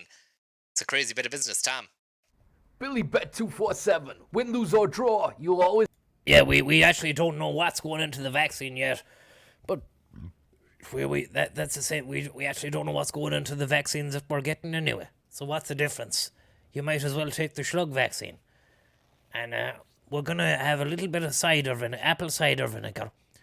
And then a bit of milk thistle in it, and then a little bit of aloe vera, and then maybe a drop of a lamb's tear from a lamb's face, and then I think maybe that's enough. Would you not maybe make distillate of the lamb's breath and just like high potency lamb's breath distillate? Probably the tears of a lamb that can go into the vaccine. So you've got the milk thistle, you've got the apple cider vinegar. Apple cider, milk thistle, vitamin D, and a solitary tear which has rolled down the cheek of a lamb. We put that into a fucking mixer and put it into vials and then inject it into people. It could work out something nice. Could work out badly, Tom. Could be a fucking do badlies situation. Whereas you might be thinking it's going to be a Boo Radley. Which, if you look at the Boo Radley situation from To Kill a Mockingbird, wasn't a great situation to begin with. So, it's touch and go, Tom. Somebody there in the chat is saying flat lemonade, Clan McCart. Flat lemonade. Maybe a touch of flat lemonade inside that vaccine. as well. No fizz in it, which would just make, the whole mainlining scenario go really, really smoothly. Maybe we could take it back, and vaccines are going to become commonplace. People are just going to be jacking up in the street, jacking the beanstalk. That's what it's going to be like. And but it's not going to be like the dope where people are going to be zombified like this. It's going to be hope, because it's going to give them a bit of a pep. They're going to be injecting into, trying to find veins to inject milk thistle, trying to inject vitamin D, trying to inject apple cider vinegar, or even if they don't have apple cider, maybe even a different kind of acidic. Maybe chip shop vinegar by Chef. Maybe you could put that in there. Would that be okay? Well, look, if you're putting apple cider vinegar, I doubt it's going to make much of a difference if you just use the chip shop stuff. Chip chaff. Yeah, chip shop vinegar by Chef. It's got a black or a brown colour. We don't know what the story is with it, but it tastes fucking mighty on chips and fish. So you do the mathematics on that. The mathematics here is it's 1 goal apiece, and a goal for either team here could fucking clinch the title. McTominay looking to clinch a bit of ball-winning work there in the midfield as a clutch player for United. But it's given away sheepishly to Villarreal, who now look to be mounting a Mason-mounted attack down the right-hand side hatch. The ball, chance to go into the box with it, maybe. Options dwindling. They're passing it back now, Villarreal, and that something that looked like an attack has turned into a damp squid at the moment, floundering in the waters of their own ignorance, are Villarreal, as they try to pass round that fucking size 5 regulation ball. They found Bacca, and Bacca puts the ball into the back of the Saka, and it's gone over their head of Wan-Bissaka, and it's hit Luke Shaw, and it's rolled out into the back of beyond. The referee, however, says it's a goal kick, so it must have touched a Villarreal shirt man. And who knows, David De Gea puts that ball onto the 6-yarder. He's going to blast it away as and when he can. And he does. And he did. And it passed back to him from Lindelof. They're trying to play that cool, calm, cucumberisque pass ball. And it's not working out for them whatsoever. And I got to tell you, it's nice to be able to drink as well, Tom. Drinking in jail as well, we are.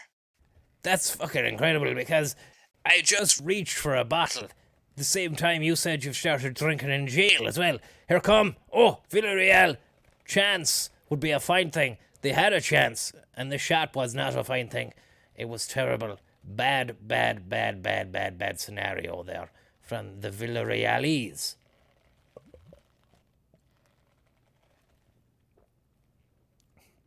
Crazy bit of business. Crazy bit of business altogether. Funny you should mention the damp squid there. I had a bit of fucking salt and chili pepper squid there from the Chinese the other night. Any nice, Tom? Any nice? It was fucking damp. The squid was damp. So you literally had a damn squid for your dinner, or whenever it was that you ordered that Chinese? About 11:30. 11:30 at night.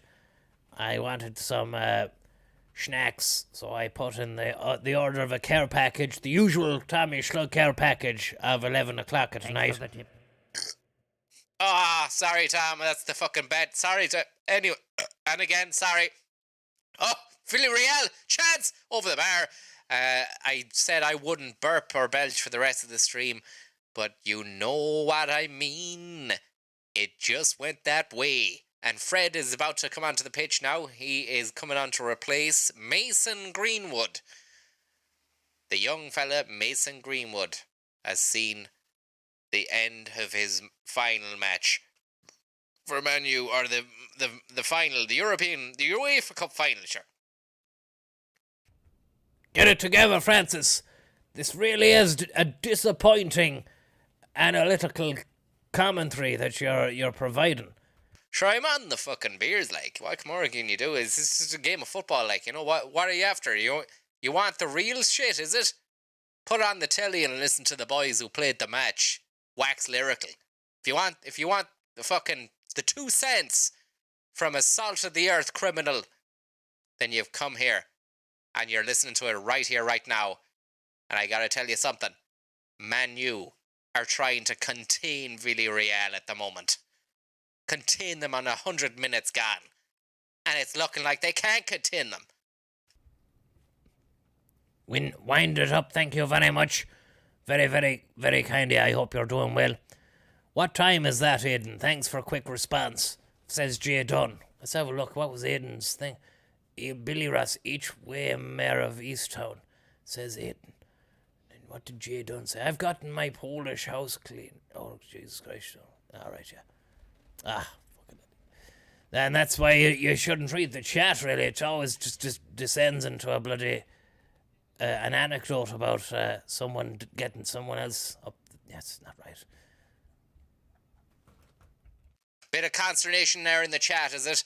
I don't even bother looking at the fucking chat at the moment from prison because that would mean having to get another monitor in, so I can only watch the game. But unfortunately I can't read the chat, but Tommy can. Yeah, I've just said, I was reading it here, 'tis not Billy Ray Cyrus at all on the mayor. What are you drinking? Some gas crack in the chat as well. I'll have to take your word for it at the moment. And Jay Dunn says, I need your help, Francis, I'm begging you. Go for it, Jay Dunn. You need the help. You're begging us. Go for it.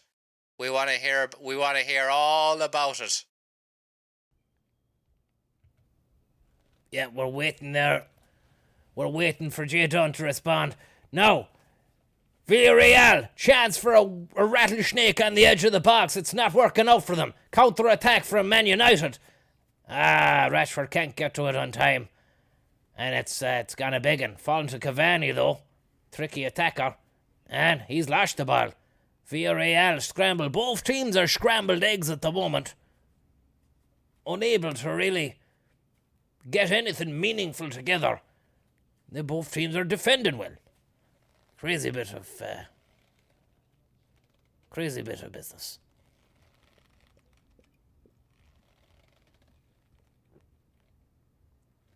Can you get your money back from the fake Tommy coin? I've lost it all. I can't go home. Kids crying. Look, lads, if you were silly enough to not verify the owner of to verify whether or not Tommy Schlug was behind any websites or anything like that, then you've only yourselves to blame. I wouldn't say stupid because there's a lot of people preying upon the innocence of the people out there. Techno innocence. Well, I want to say you gotta make sure that you're fucking double checking every avenue. You're dotting the I's, you're crossing the T's, and you're getting to grips with these scam artists who are out there. We know that the HSE hack has happened. We know that our data, your data, my data is out there. Villarreal try to get a data ball into the middle, but the guy holds on to the data. And it's out there, so people are going to be calling you. People are going to be saying, Tommy Coin, come to the website here to buy it. Lads, there is no fucking website. And if someone has made it, it's a scam. Because Tommy Coin isn't even due to launch yet, Tom. When is it due to launch? Well, we've still got a lot of consternation regarding the GPUs. We still, my friend informs me now we need another 3 GPUs to really successfully launch the coin completely, 100%. And we only have 1 GPU at the moment, so there's not much really I can fucking tell you about that, you know? Crazy bit of business. Absolute crazy bit of business. But I gotta tell you something. The coin still has value, says blah-de blah blah blah in the chat. Foolish for Francis not to have gotten in on it. They're raking it in through the site, like. I doubt that. I doubt they are. And if you are, you're probably gonna get litigious out of it by the people who've paid you, because I know if I was a customer and I had paid for something and it turned out I'd been scammed, I'd fucking come down on you like a clown of bricks. Yeah, I'd like to second that motion as well. I'd come down on you like a fucking consignment of solid concrete. I'd come down on you like a truck full of steel. Fucking come down here like a clown full of potpourri in a bowl. Yeah, a bowl full of potpourri and a clown's hat. You pricks. Other than that, fair play to anyone who's managed to get up off their arse and make a website. It speaks to the soul that there is that kind of ingenuity out there, and fair play if you're up to scratch and you can get your arse into gear and you make a website and you can con people and become a scammer, then that's hats off to you. But at the same time, you're playing with fire and you're gonna get brought before the judge, and then you'll be behind bars, lads. You'll be behind solid bars of steel. And you thought you were gonna be behind bars of gold. There's no gold, lads. There's no gold at the end of the rainbow you're fucking cruising for. You're cruising for a bruising. You're cruising for a bruising. Half-time, extra time here at Gdansk. Ricky, thank you very much for the tip. How are the lads? Hope you're doing well. We're grand at the moment, yeah. Still in prison. Shit buzz. Looking to get out of here, though, soon enough, as soon as I can. And I'm looking at Alex Ferguson waiting up in the rafters of Gdansk, like an omnipresent, godlike figure who rules the roost over the Man United crown sphere at the moment. And I gotta say, he's doing well for a man of his age and drinking capability. He's doing well. He's doing well. He's looking well. He's looking healthy. He's living a healthy life. And I was reading an interview there recently enough with him where he was saying it could have been all over. Sorry, lads. Just really sorry about that one. Crazy bit of business. Bit of an air bubble in my throat as well. Then afterwards, it made me sound like a weird baddie. A kind of a meek baddie. Thank you very much, Ricky. How are the lads? Hope you're well. We're grand. We're fucking getting on well, man. Look, we're watching the match and we're sinking the bottles. It's a lovely May night where there's no troubles for the 90 minutes and then the added extra time. We won at 16-1, possibly €6 in the back pocketino. Edinson Cavani score in a time, 1-1 final score after 90 minutes job. We were Billy betted out of it, like, it's fucking grand, and it's nice to be doing the football again. Lazy bit of broadcast, thank you very much. Sharpen up the hair, Tommaso. Sharpen up the hair. Why didn't you sharpen up yourself, man? Coming in here, talking the big talk with the big swag. Thanks for the tip, though. It's very kind of you. I hope you're doing well. And Tommy Vax instead. Don't read comment on stream, please. So, anyway, thanks for confirming that you don't enjoy. Some lad in Gort has set up a Tommy Kine website, charging for Kine while its registered name on the website is redacted. It's 22-day countdown on clock. Oh yeah. Well, look, who knows what the fuck is going on? If some lad in Gort is doing it, then he'll be some lad in court in front of Judge Mary Devon soon enough. That's what he'll be. Some lad in Gort who set the website up. Well, I tell you, as Tommy said there, it'll be some lad in court soon enough when he gets done for fucking fraud. Lovely bit of business there. I gotta tell you something. It's a lovely bit of business here. Second half of extra time. Edinson Cavani onside. The goalkeeper comes out, blashes away. Sorry. Sorry. You okay there, Francis? That's a bit of wind. Again, it's Condish Mayfield tonight for the burps, but I gotta hand it to myself. I'm doing well at repressing most of them.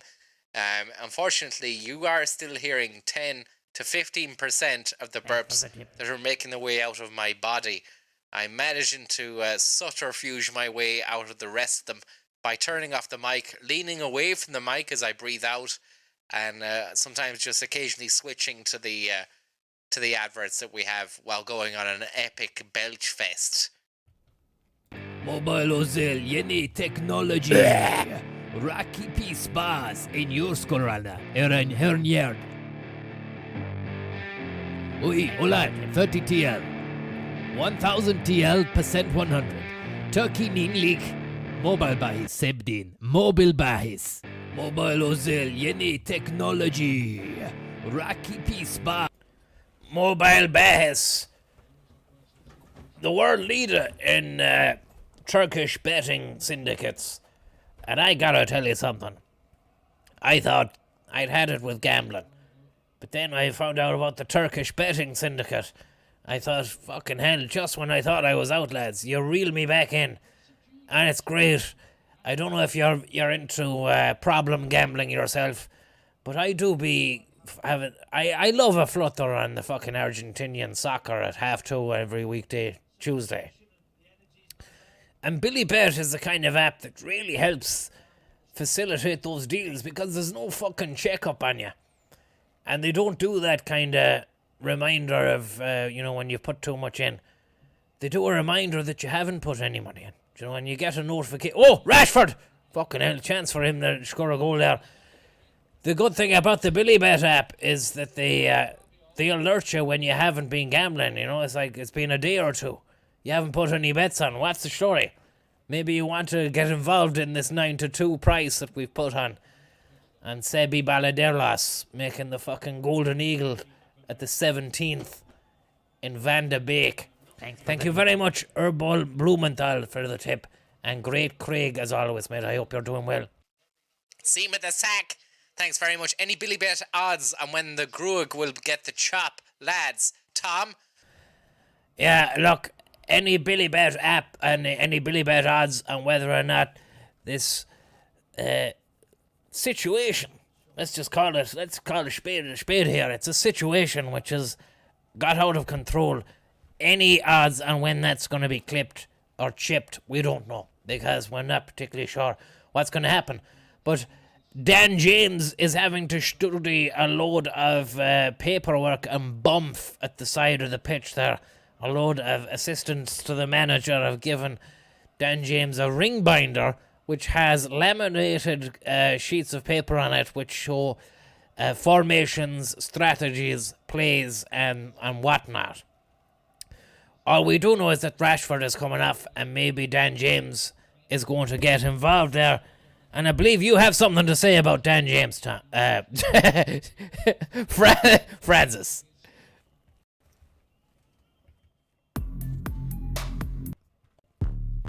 Yeah, Dan James is nippy on the wing for United and Wales. Yeah, Dan James is after you. Dan James is after you. It's coming on now. His name is Dan James. Danny Jimmy, Danny Jimmy, Danny Jimmy.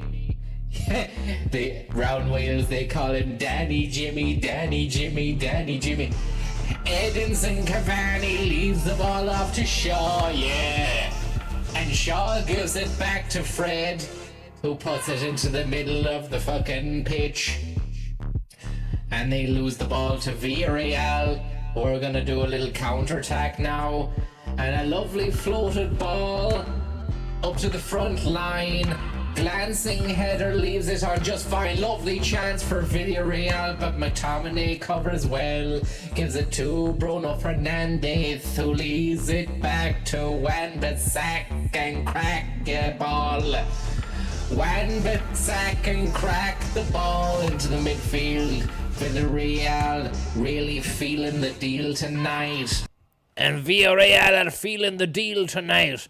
They're passing the ball around like men of the balloon, sanctioned by the gods of ball to lay siege upon the opponent's goal with their balloonistic temptations and inclinations. It's a crazy scenario, which to you and others know as the European UEFA Cup. To me and Francis, it's none other than the what Cup? It's none other than the glorious Cup of the Lesser Nations of Europe, Tom. The trophy has been rebranded next season to the European Cup of Lesser Nations, Tom. Here's a chance for Villarreal. A bollocks by Lindelof leaves the ball into Villarreal. They're dancing around the middle of the box now. Chance for them. Villarreal from range. Lovely chance here. Villarreal. Can they do it? They can't. And it's a fucking fuck up for the edges. Rodrigo leaves the ball. Someone's been brought down on the edge of the area. Cavani and feckin' Bruno are getting shirty. Cavani's got a yellow. Hey, the trophy that United said it's not the trophy we want to be winning, but it's a trophy anyway. Lads, you're gonna have to go to penalties for the fucking trophy. That's what's gonna happen to you. Your boy, Mr. Blumenthal, thank you very much. Seema the Sack, thank you very much. Lazy bit of broadcast, Ryan, Ricky, Tommy Vax, Antonio Valencia's left foot. Big style. Thank you very much. Can you say what's the crack to Shane and Red, who just had a weekend out in Karonishki and climbed Croagh the weekend? How are you getting on, lads? What's the crack? Yeah, this is a big shout out from Francis to the boys. Shane and Red, Shane and Red, Shane and Red. They went out to Karonishki and climbed Croagh at the weekend. Well done, boys. That's nice. That's nice. Tonight. Possible penalty check going on here. VAR, John. VAR. Potential penalty check. Let's pop that collar. See what's going on here. Crazy bit of business. As the Valencia players, or the Villarreal players, I beg your pardon, Hustle and Harry, the referee, chested down. Oh! It looked like it was a handball from Fred in the area. Gerard. I mean, Fred really didn't have any fucking knowledge of that ball. It's not a handball in my book, but we've seen dodgy shite given. So let's have a look.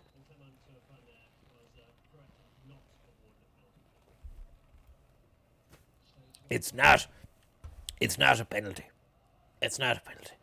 And Twanzebe is coming on now. Twanzebe is a young fella who has been on loan to other teams, and he's a defender for United, but he's been impressing in recent games. Twanzebe or Tuanzebe, I don't know what his name is, but he's coming on now anyway. And I think it's Eric Bailey who's coming on, or coming off. And also Dan James is coming on, Francis. That nippy man on the wing, Dan James, is about to sing. He's about to make his presence felt known. He's about to go and run a goal on his own. Cause he's greedy on the ball. He's got a great bit of greed on him. He's got a great bit of greed. I don't care your color, class or creed. And I don't want to be crass about it. But the greedy ball he plays is a nice brand of ball. Some days. Will it be a great brand of ball today? Let's wait and see. David De Gea pumps the ball up to the middle field. We've got 5 minutes left, I believe, of regulation time. Luke Shaw pumping down that wing, trying to find a bit of a dalliance to attempt with another Man U player. Get that ball dancing around the left-hand side of the field. Make a little triage of it. And triage that ball into the back of the goal. But it's not happening for them. Joseph Harrington, thank you very much. And to Clan McCart, extra time haiku from Clan. Let's see what's going on.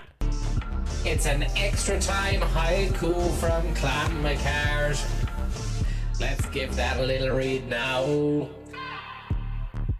Emery burns his tongue on a coffee in a 24-hour garage. He hisses and flies away. Unai Emery just flies away. Yeah. Thanks for the haiku. Thanking you. It looks like it's going to be penalty shootout soon enough. Thanks very much, Clan McCart and Joseph Harrington. And Mick, why don't you stream on Twitch, says Mick. 'Cause we can't be arsed.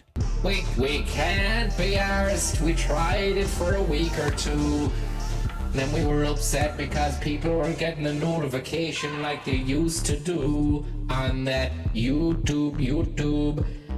They don't do those notifications like they used to do on YouTube. Hey man, why don't you give those notifications like you used to do? Used to do. You don't do YouTube like you used to do. You don't do YouTube like you used to do. Why don't you do YouTube anymore like you used to do? You got your Twitch emoji game. Your Twitch emoji game is on fleek. Why don't you just go to Twitch? And there's a foul on the side hatch of the pitch here. Some man has fallen down like a sack of spuds. And it's none other than Luke Shaw. He's a heavy-set kind of guy who's had a few injury crises over the course of his career. And Wan Matter, what's the matter you, Wan, huh? He's about to come on for Luke Shaw, who looked like he was potentially going to get taken off earlier on. I don't know whether or not he sustained a bit of injuries off of a challenge from earlier on, but we'll have to wait and see. Shite Guides, thank you very much. If I smoke weed and attack the Japanese government, is that haiku, you say? Very, very good. Very good stuff, wordplay as well. It's great wordplay because there was a haiku as well, so it's not like there's just any sort of kind of racist sort of anti-Asian sort of vibe going on. It really does have literal relevancy at this stage in time. Tom Ripper, thank you very much. Creed Twitcher, slaps, and you need to get onto Zurich for him to do some fucking Warzone streams, says Tom Ripper. Thank you very much, Tom. Thank you very much, Tom. I hope you're doing well. Thanks very much for that €10 schmell. It smells great. I've just sniffed the tenner, and it's a regulation smell. I just sniffed the tenner, and I can tell you that it's well. I'm going to dispatch that tenner into a box that said this tenner smells well. And Matter has been brought on there. Manchester United are about to go into a penalty shootout here with Villarreal. David Quirk, thank you very much. 3 minutes left here of injury time. Connor Daly, thank you very much. David Quirk, thank you very much. And Tom Ripper. Well, Wan Matter is not on yet, and neither is Alex Tillis. I thought they were both on, but we've only 2 minutes, 2.5 minutes of injury time left, France. Yeah, and Solskjaer needs to get these two boys onto the pitch soon as F, because they're going to be going to penalties, and it's as if he believes when Mata and Tellis have the fucking penalties on lockdown. The two boys have been practicing day and night, night and day. Go and take those penalties, blast away, blast away, blast away. Yo, yo, yo, yo. Crazy bit of business. And those substitutions are still hovering on the side hatch. Be interesting if they didn't get to bring them on, and then they have to take penalties with a substandard set of penalty takers. Unai Emery stalks the piss-soaked touchline of the pitch. All the players are looking worn out here, dejected, rain-soaked, rain-sodden. We've got to see what's going on. Is there any pep left in the step of these Villarrealistics?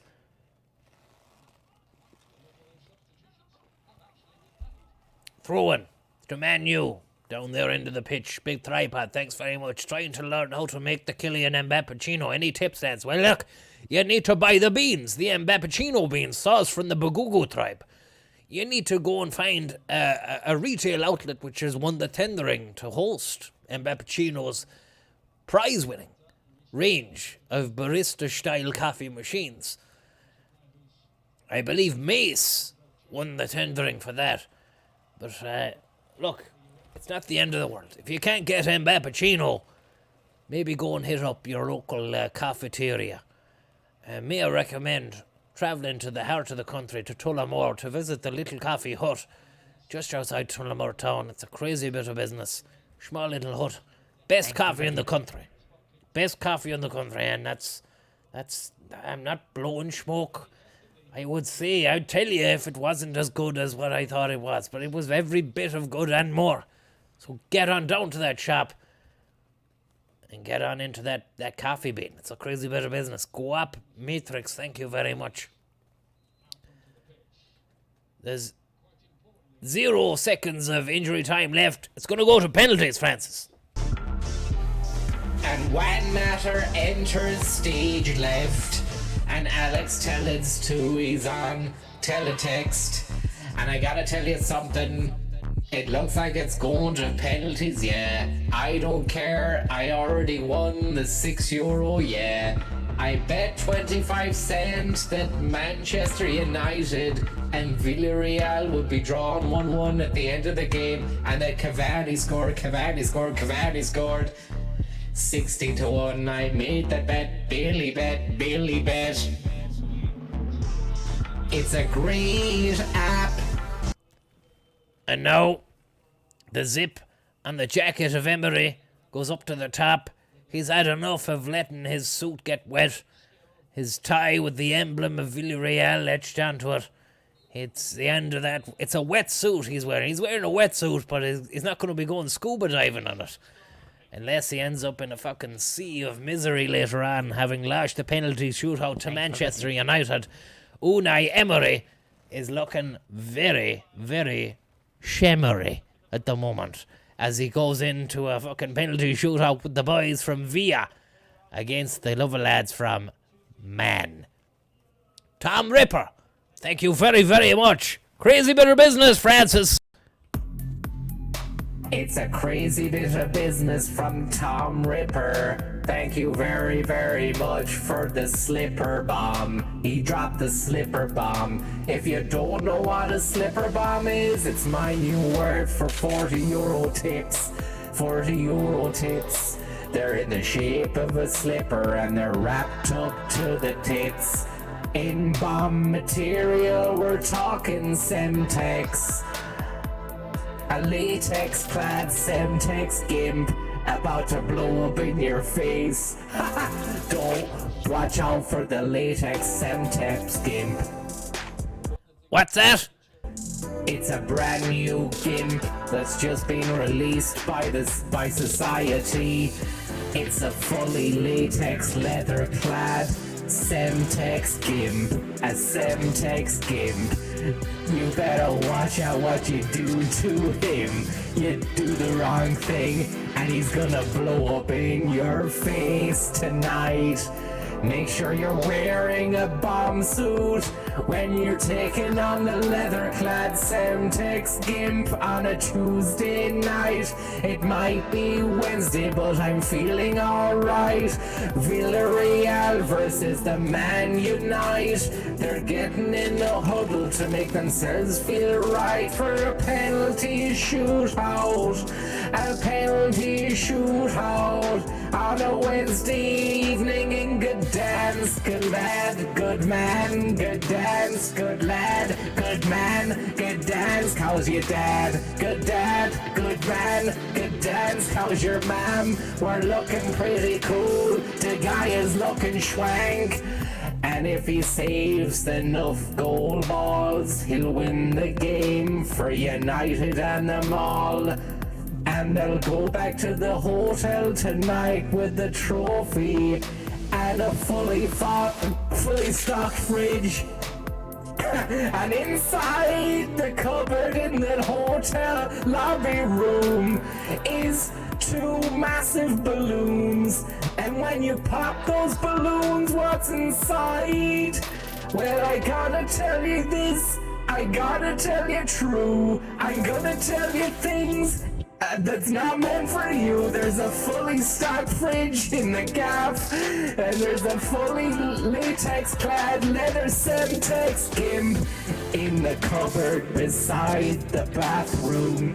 You'll find a fully strapped-up latex leather gimp inside the cup winner's bathroom tonight. The Europa League gimp. Wow, it's a crazy scenario. It's a crazy painting it's a crazy picture that you paint with your words as well. But my takeaway from whatever that was there, Francis, and can I call you Francis? Well, it's my fucking name, like. My takeaway is that the winners of this penalty shootout not only go home with the Europa League trophy, but they bring that back to a hotel suite, hotel lobby. And then there's two inflatable balloons in the lobby. Two inflatable balloons, Tom. And I only told you what was in one of those balloons. There's a fully latex-clad leather Semtex gimp. And the other one I left for you to decide. I left it open-ended. What's in the other balloon? I was just going to say, because I heard when you said hotel lobby, I was going to say, is R. Kelly in those balloons? It's R. Kelly, Tom. You got it in one. You crazy, crazy uncle bastard. Runaway game, thank you very much. And Tom Ripper, thank you very much. You're worth every euro, you say, says Tom Ripper. Thanks for the streams. I mostly watch yours back catalogue. It slaps. I watch mostly your back. Thank you very much. Crazy bit of business, Tom. Crazy bit of business. And Rooley is unruly at the keeper sticks for Villarreal. But it's all to play for tonight. A hotel room with a fridge that's stocked to the gills, and also a cupboard next to the fucking ensuite, which contains not only an ironing board and a Corby trouser press, but a fully leather-clad, latex-clad, leather Semtex gimp who could explode at the drop of a hat. Don't allow any naked flame around that gimp, otherwise your night is going to go out with a bang. Tonight, Villarreal about to step up, take a penalty. Ross Kemp with the tip. Thanks very much. Here come Villarreal, first penalty, and it's straight down the left-hand side, very easily, pashed into the corner there by the man for Villarreal. And David De Gea has no chance at all. Ross Kemp, thanks very much. Just deposited 15 grand into BILLYBET247, and thinking I was buying GameStop stock and Dogecoin. Now I fucked the whole family's inheritance, and the kids have to go and work as sandwich artists at Subway. Why can't I withdraw? Question mark. I'm fucked. Well, there's nothing I can say to that, Ross. Sorry about that. Sorry about that, Ross. Juan Mata steps up. Penalty. Dispatched into the back of the net. Crazy bit of business. What's the matter, you? When? Why you look so sad? It's not so bad. When? You're a nicer man. You scored the pen. And it could have been saved by Rooley, who dove the wrong way, and he didn't get a hand to the ball. Thanks very much, Chris McBee, Ross Kemp, Latex Pleather, Semtex Gimp, and Latex Tunes.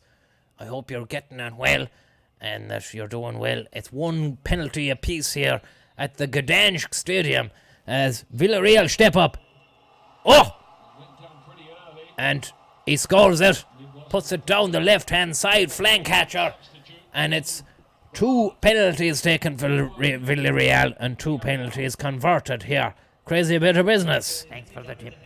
Crazy bit of business, Tom. It's Tom Ripper. Thank you very much for the tip again. Have you the whereabouts of any sailors? Shenmue, obviously. Look, that's a hard fucking memory to go back to. It's tough to think about Shenmue and the absolute ludicrous non-story that was the entire game, going around a village and then going to the docks to try and find the man who got your dad, and then fighting loads of random idiots. Alex Telles steps up for United, puts the ball down to the back of the net. All the penalties so far have been great penalties. It's a great penalty for Alex Tellez, who came on as a substitute a few moments ago, and you can see why he was brought on, because that was a real cool penalty. And so far, as we said, all the penalties have been good. And I'm just looking here at Dan James. I wouldn't fucking let him take a penalty.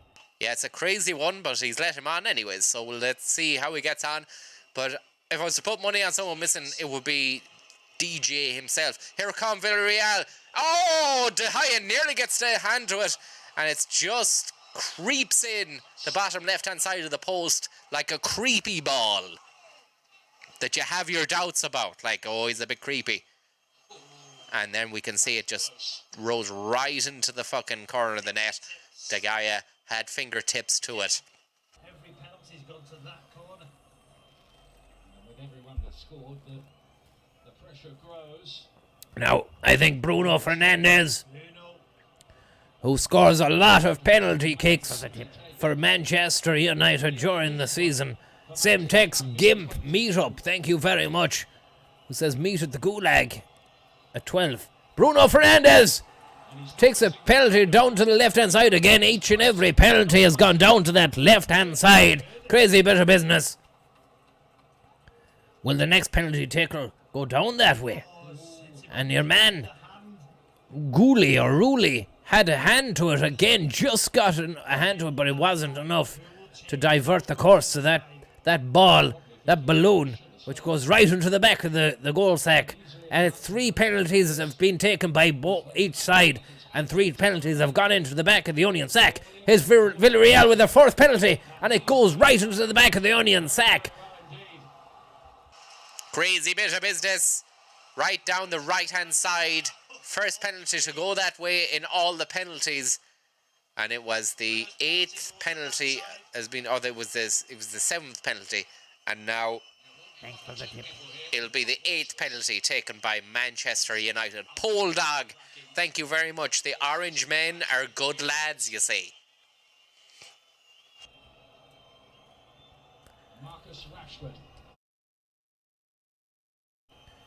Marcus Rashford steps up for Manchester United.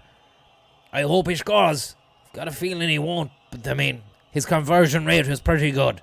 Rashford steps up. He does a sidestep. Rashford goes to meet it. Little shimmy. Step. Takes it. Converts it. Really easy for Rashford. Really nice stuff from him. Sudden death. Sudden death penalty stakes. Crazy bit of business. Basically sudden death. Great penalty. Lovely penalty from Rashfield. Final penalty to be taken by each team now, even though it's not final, it's sudden death, so. This is it. Villarreal step up to take the penalty here. If they score, Man U have to score or they're out. If they miss, then they could be out if Man U score. And it goes into the back of the goal net. Manchester United now have to score their penalty, otherwise they've lost the Europa League final trophy to Villarreal. Crazy bit of business. Tom Ripper, thank you very much, sir. And Leon Fairpiguilian, or what? Can't pronounce that. Something in Welsh. Someone's after tipping in Welsh, and we can't handle Welsh, I'm afraid. Here it's Cavani who's stepping up to take the penalty for Manchester United. Edinson Cavani, El Matador. He steps up, he runs up, boom! Right down the back of the sack for Edinson Cavani, the Uruguayan matadoristic matador man. Lovely bit of stuff there from Edinson Cavani. Goes over to David De Gea and gives him a hug and a kiss, as if to say, I love you, man, and don't worry about the next bit, even though you do have to fucking save it, otherwise we're fucked. Yeah, it looked like they had words together there when they were hugging. So, 5 penalties have been taken by both sides, and they've all scored them. This is sudden death. Villarreal down the back of the net. Nobody has missed a penalty yet. Nobody has saved a penalty They've all gone in. It's a crazy bit of business. Lovely stuff, straight down the middle. If you're De Gea or you're Gooley or Truly or whatever he is, you want to be diving because you don't want to be seen to be not making an effort. And they cut away there of a fan in the audience who had a real Stuart Chaffee kind of thatched fictional cottage on top of the dome piece, which was sadly arid in its mainscape. Now Fred steps up. Oh, I thought he was going to miss that. It looked fucking dodge, but he scored it. Crazy bit of business. Fred, I would have put money on him missing. And I'll tell you, if Dan James, poor Dan James, I can just see it happening now, that it's going to fall on Dan James's shoulders, and it's going to be an absolute Gareth Southgate Euro 96 moment for him. Let's see.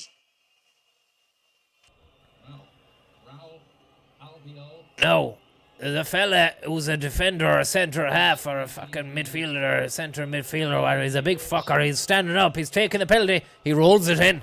Confidence. Confidence. Confidence, lads.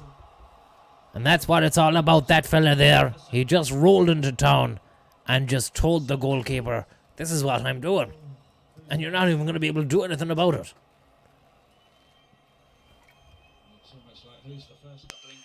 Crazy bit of business altogether.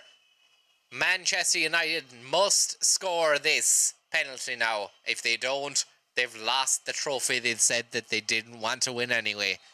Should have self-prophesized, lads. Oh, they scored it. They scored their penalty. Well done. 7 penalties apiece. It was Dan James converts the penalty from Manchester United. 7 penalties apiece. Each ball has gone into the fucking back of the yoke. Back of Yoko for Everton and Nigeria. Let's have a little look here and see who they've got left. They've had Bruno, they've had Cavani, they've had Rashford, they've had James, they've had fucking Tellez. There's not many more left, is there really? It's scraping the bottom of the barrel. But you could wonder what Villarreal are having to put up now. Villarreal penalty! Oh, top corner! But they'll say it was the best penalty, but it was still fucking dodgy. Every one of these penalties is fraught with dodginess. It was such a great penalty from Cocaine, or whatever his name is, but it could have been such a fucking drastic scenario if a few more degrees of separation were met when the boot hit the ball. Next up, Luke Shaw for Manchester United, who takes their 8th penalty. Luke Shaw about to dispatch ball. Luke Shaw ball. Oh, goalkeeper gets a hand to it, but it goes into the goal. Crazy bit of business. Oh. The keeper has had a shocker. Robbie Savage there having a fucking orgasmic reaction to the keeper not saving the ball.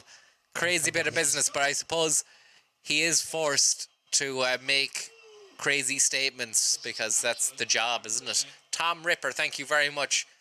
If I caught you live often, I'd pay you more often, says Tom. Get a Patreon. I feel watching your archive is justified.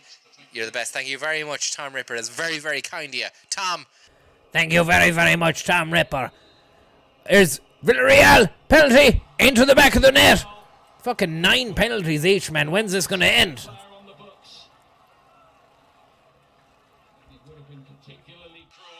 Crazy bit of business. We're coming to the end of the beer, so the game would want to wrap up fairly lively because I ain't got time for this shit. Sober. And Robbie Savage is fucking climaxing in that commentary booth with the other fella. I'm glad I'm in prison and that I'm catching you with video link, Tom. This is that new fella, Twenzabe. Oh, he puts it into the back of the net. And that was cool. It was calm. It was cucumberistic. It was nothing more. than a bit of Twenzaby magic. And they're putting them in. That's magnificent. Absolutely magnificent. It's not magnificent, Robbie, in fairness. It's no way is it magnificent. Robbie Savage just has no words left to say. It was a decent penalty, Robbie. Wasn't as fucking amazing as you're having a meltdown about. Villarreal Come on. to take a sudden death penalty. We have had no misses. Something about this. Something about it. Strikes it and sends it home.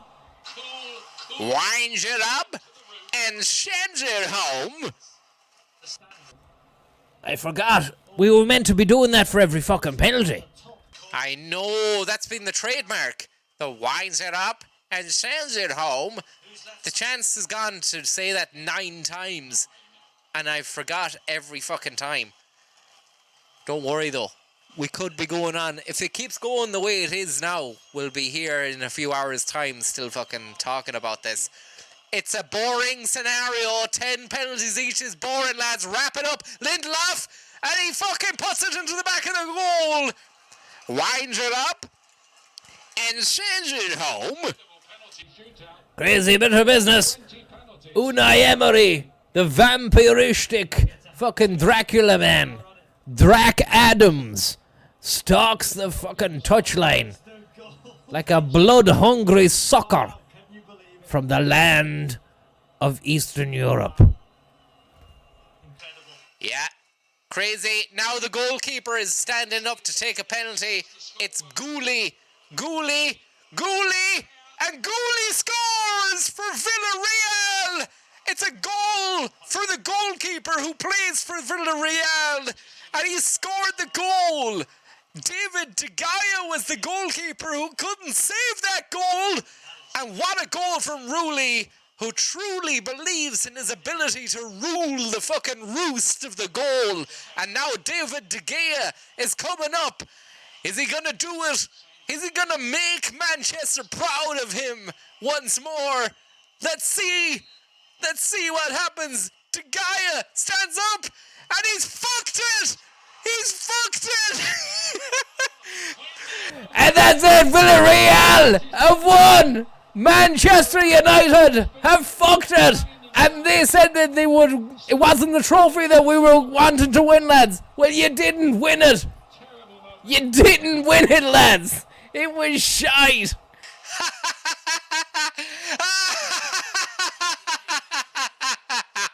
Villarreal, Villarreal, vamos, vamos, Villarreal, Manchester United, you have fallen at the final hurdle, you are shit. Shit, shit, shit, shit, shit, shit. Lovely bit of glorying, reveling in the misery of Manchester United, who have lost the UEFA Cup, a cup. They've lost the UEFA Cup, a cup they said they weren't arsed about. You fucked it, lads. My lover's got no money, he's got his trombolis. My lover's got no power, he's got his trombolis. My lover's got no pain, he's got his true beliefs. What more and more? Thank you, Tom Ripper, for the score. Oh, tell me more. It's what you're looking for. Man, you have lost the UEFA Cup tonight. They're looking shy. Man, you have lost the cup. Ha ha. Ha ha ha ha ha.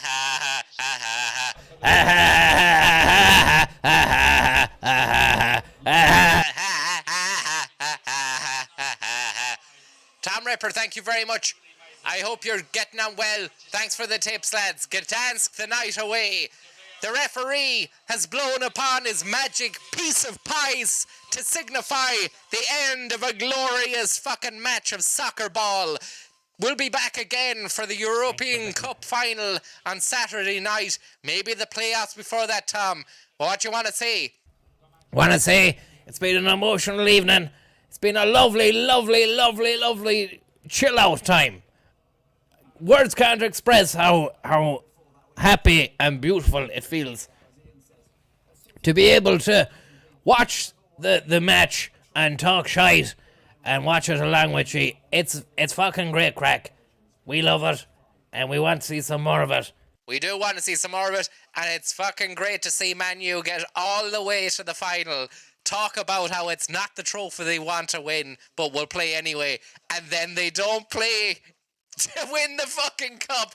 It's an amazing piece. That's just the way it goes, Tom. Good night and God bless everybody. We fucking love it. And we'll talk to you later on. We'll see you later. Freed from Desire. Tonight. Shane Long's on fire. Good luck. Thank you very much. David De Gaia, I hope you're doing well. And let me just see now, we would play out there with a bit of Gala. Just to... there we go. Freed from Desire from Gala. We'll talk to you later, guys. It's been a nice scenario. Thanks for tuning in, as usual. Always a special occasion when we get to watch these big games, big European games, and then when there's an upset the way it has been, you can't fucking ask for more, can ya? You can't ask for more. Good night, God bless, Pinkos. We'll see you later. Maybe next year, United. Maybe you might win the fucking League Cup next year. Good night. My lover's got no power, he's got his strong beliefs. My lover's got no fame, he's got his strong beliefs. My lover's got no money, he's got his strong beliefs. One more and more. People just want bottom up, but tell me love is what you're fighting for. People just want bottom up, don't tell me love is what you're fighting for. Man, you have lost the cup. Man, you have lost the cup. Man, you are on fire. They have just lost the cup. Man, you are going home. They have just lost the cup. Unai Emery. Good evening, lads. Good evening. Good evening. Good evening. See you later, lads. Uriel. Trev McD, thank you very much. David De Gea and Thrombolis. Best of luck. See you later, lads.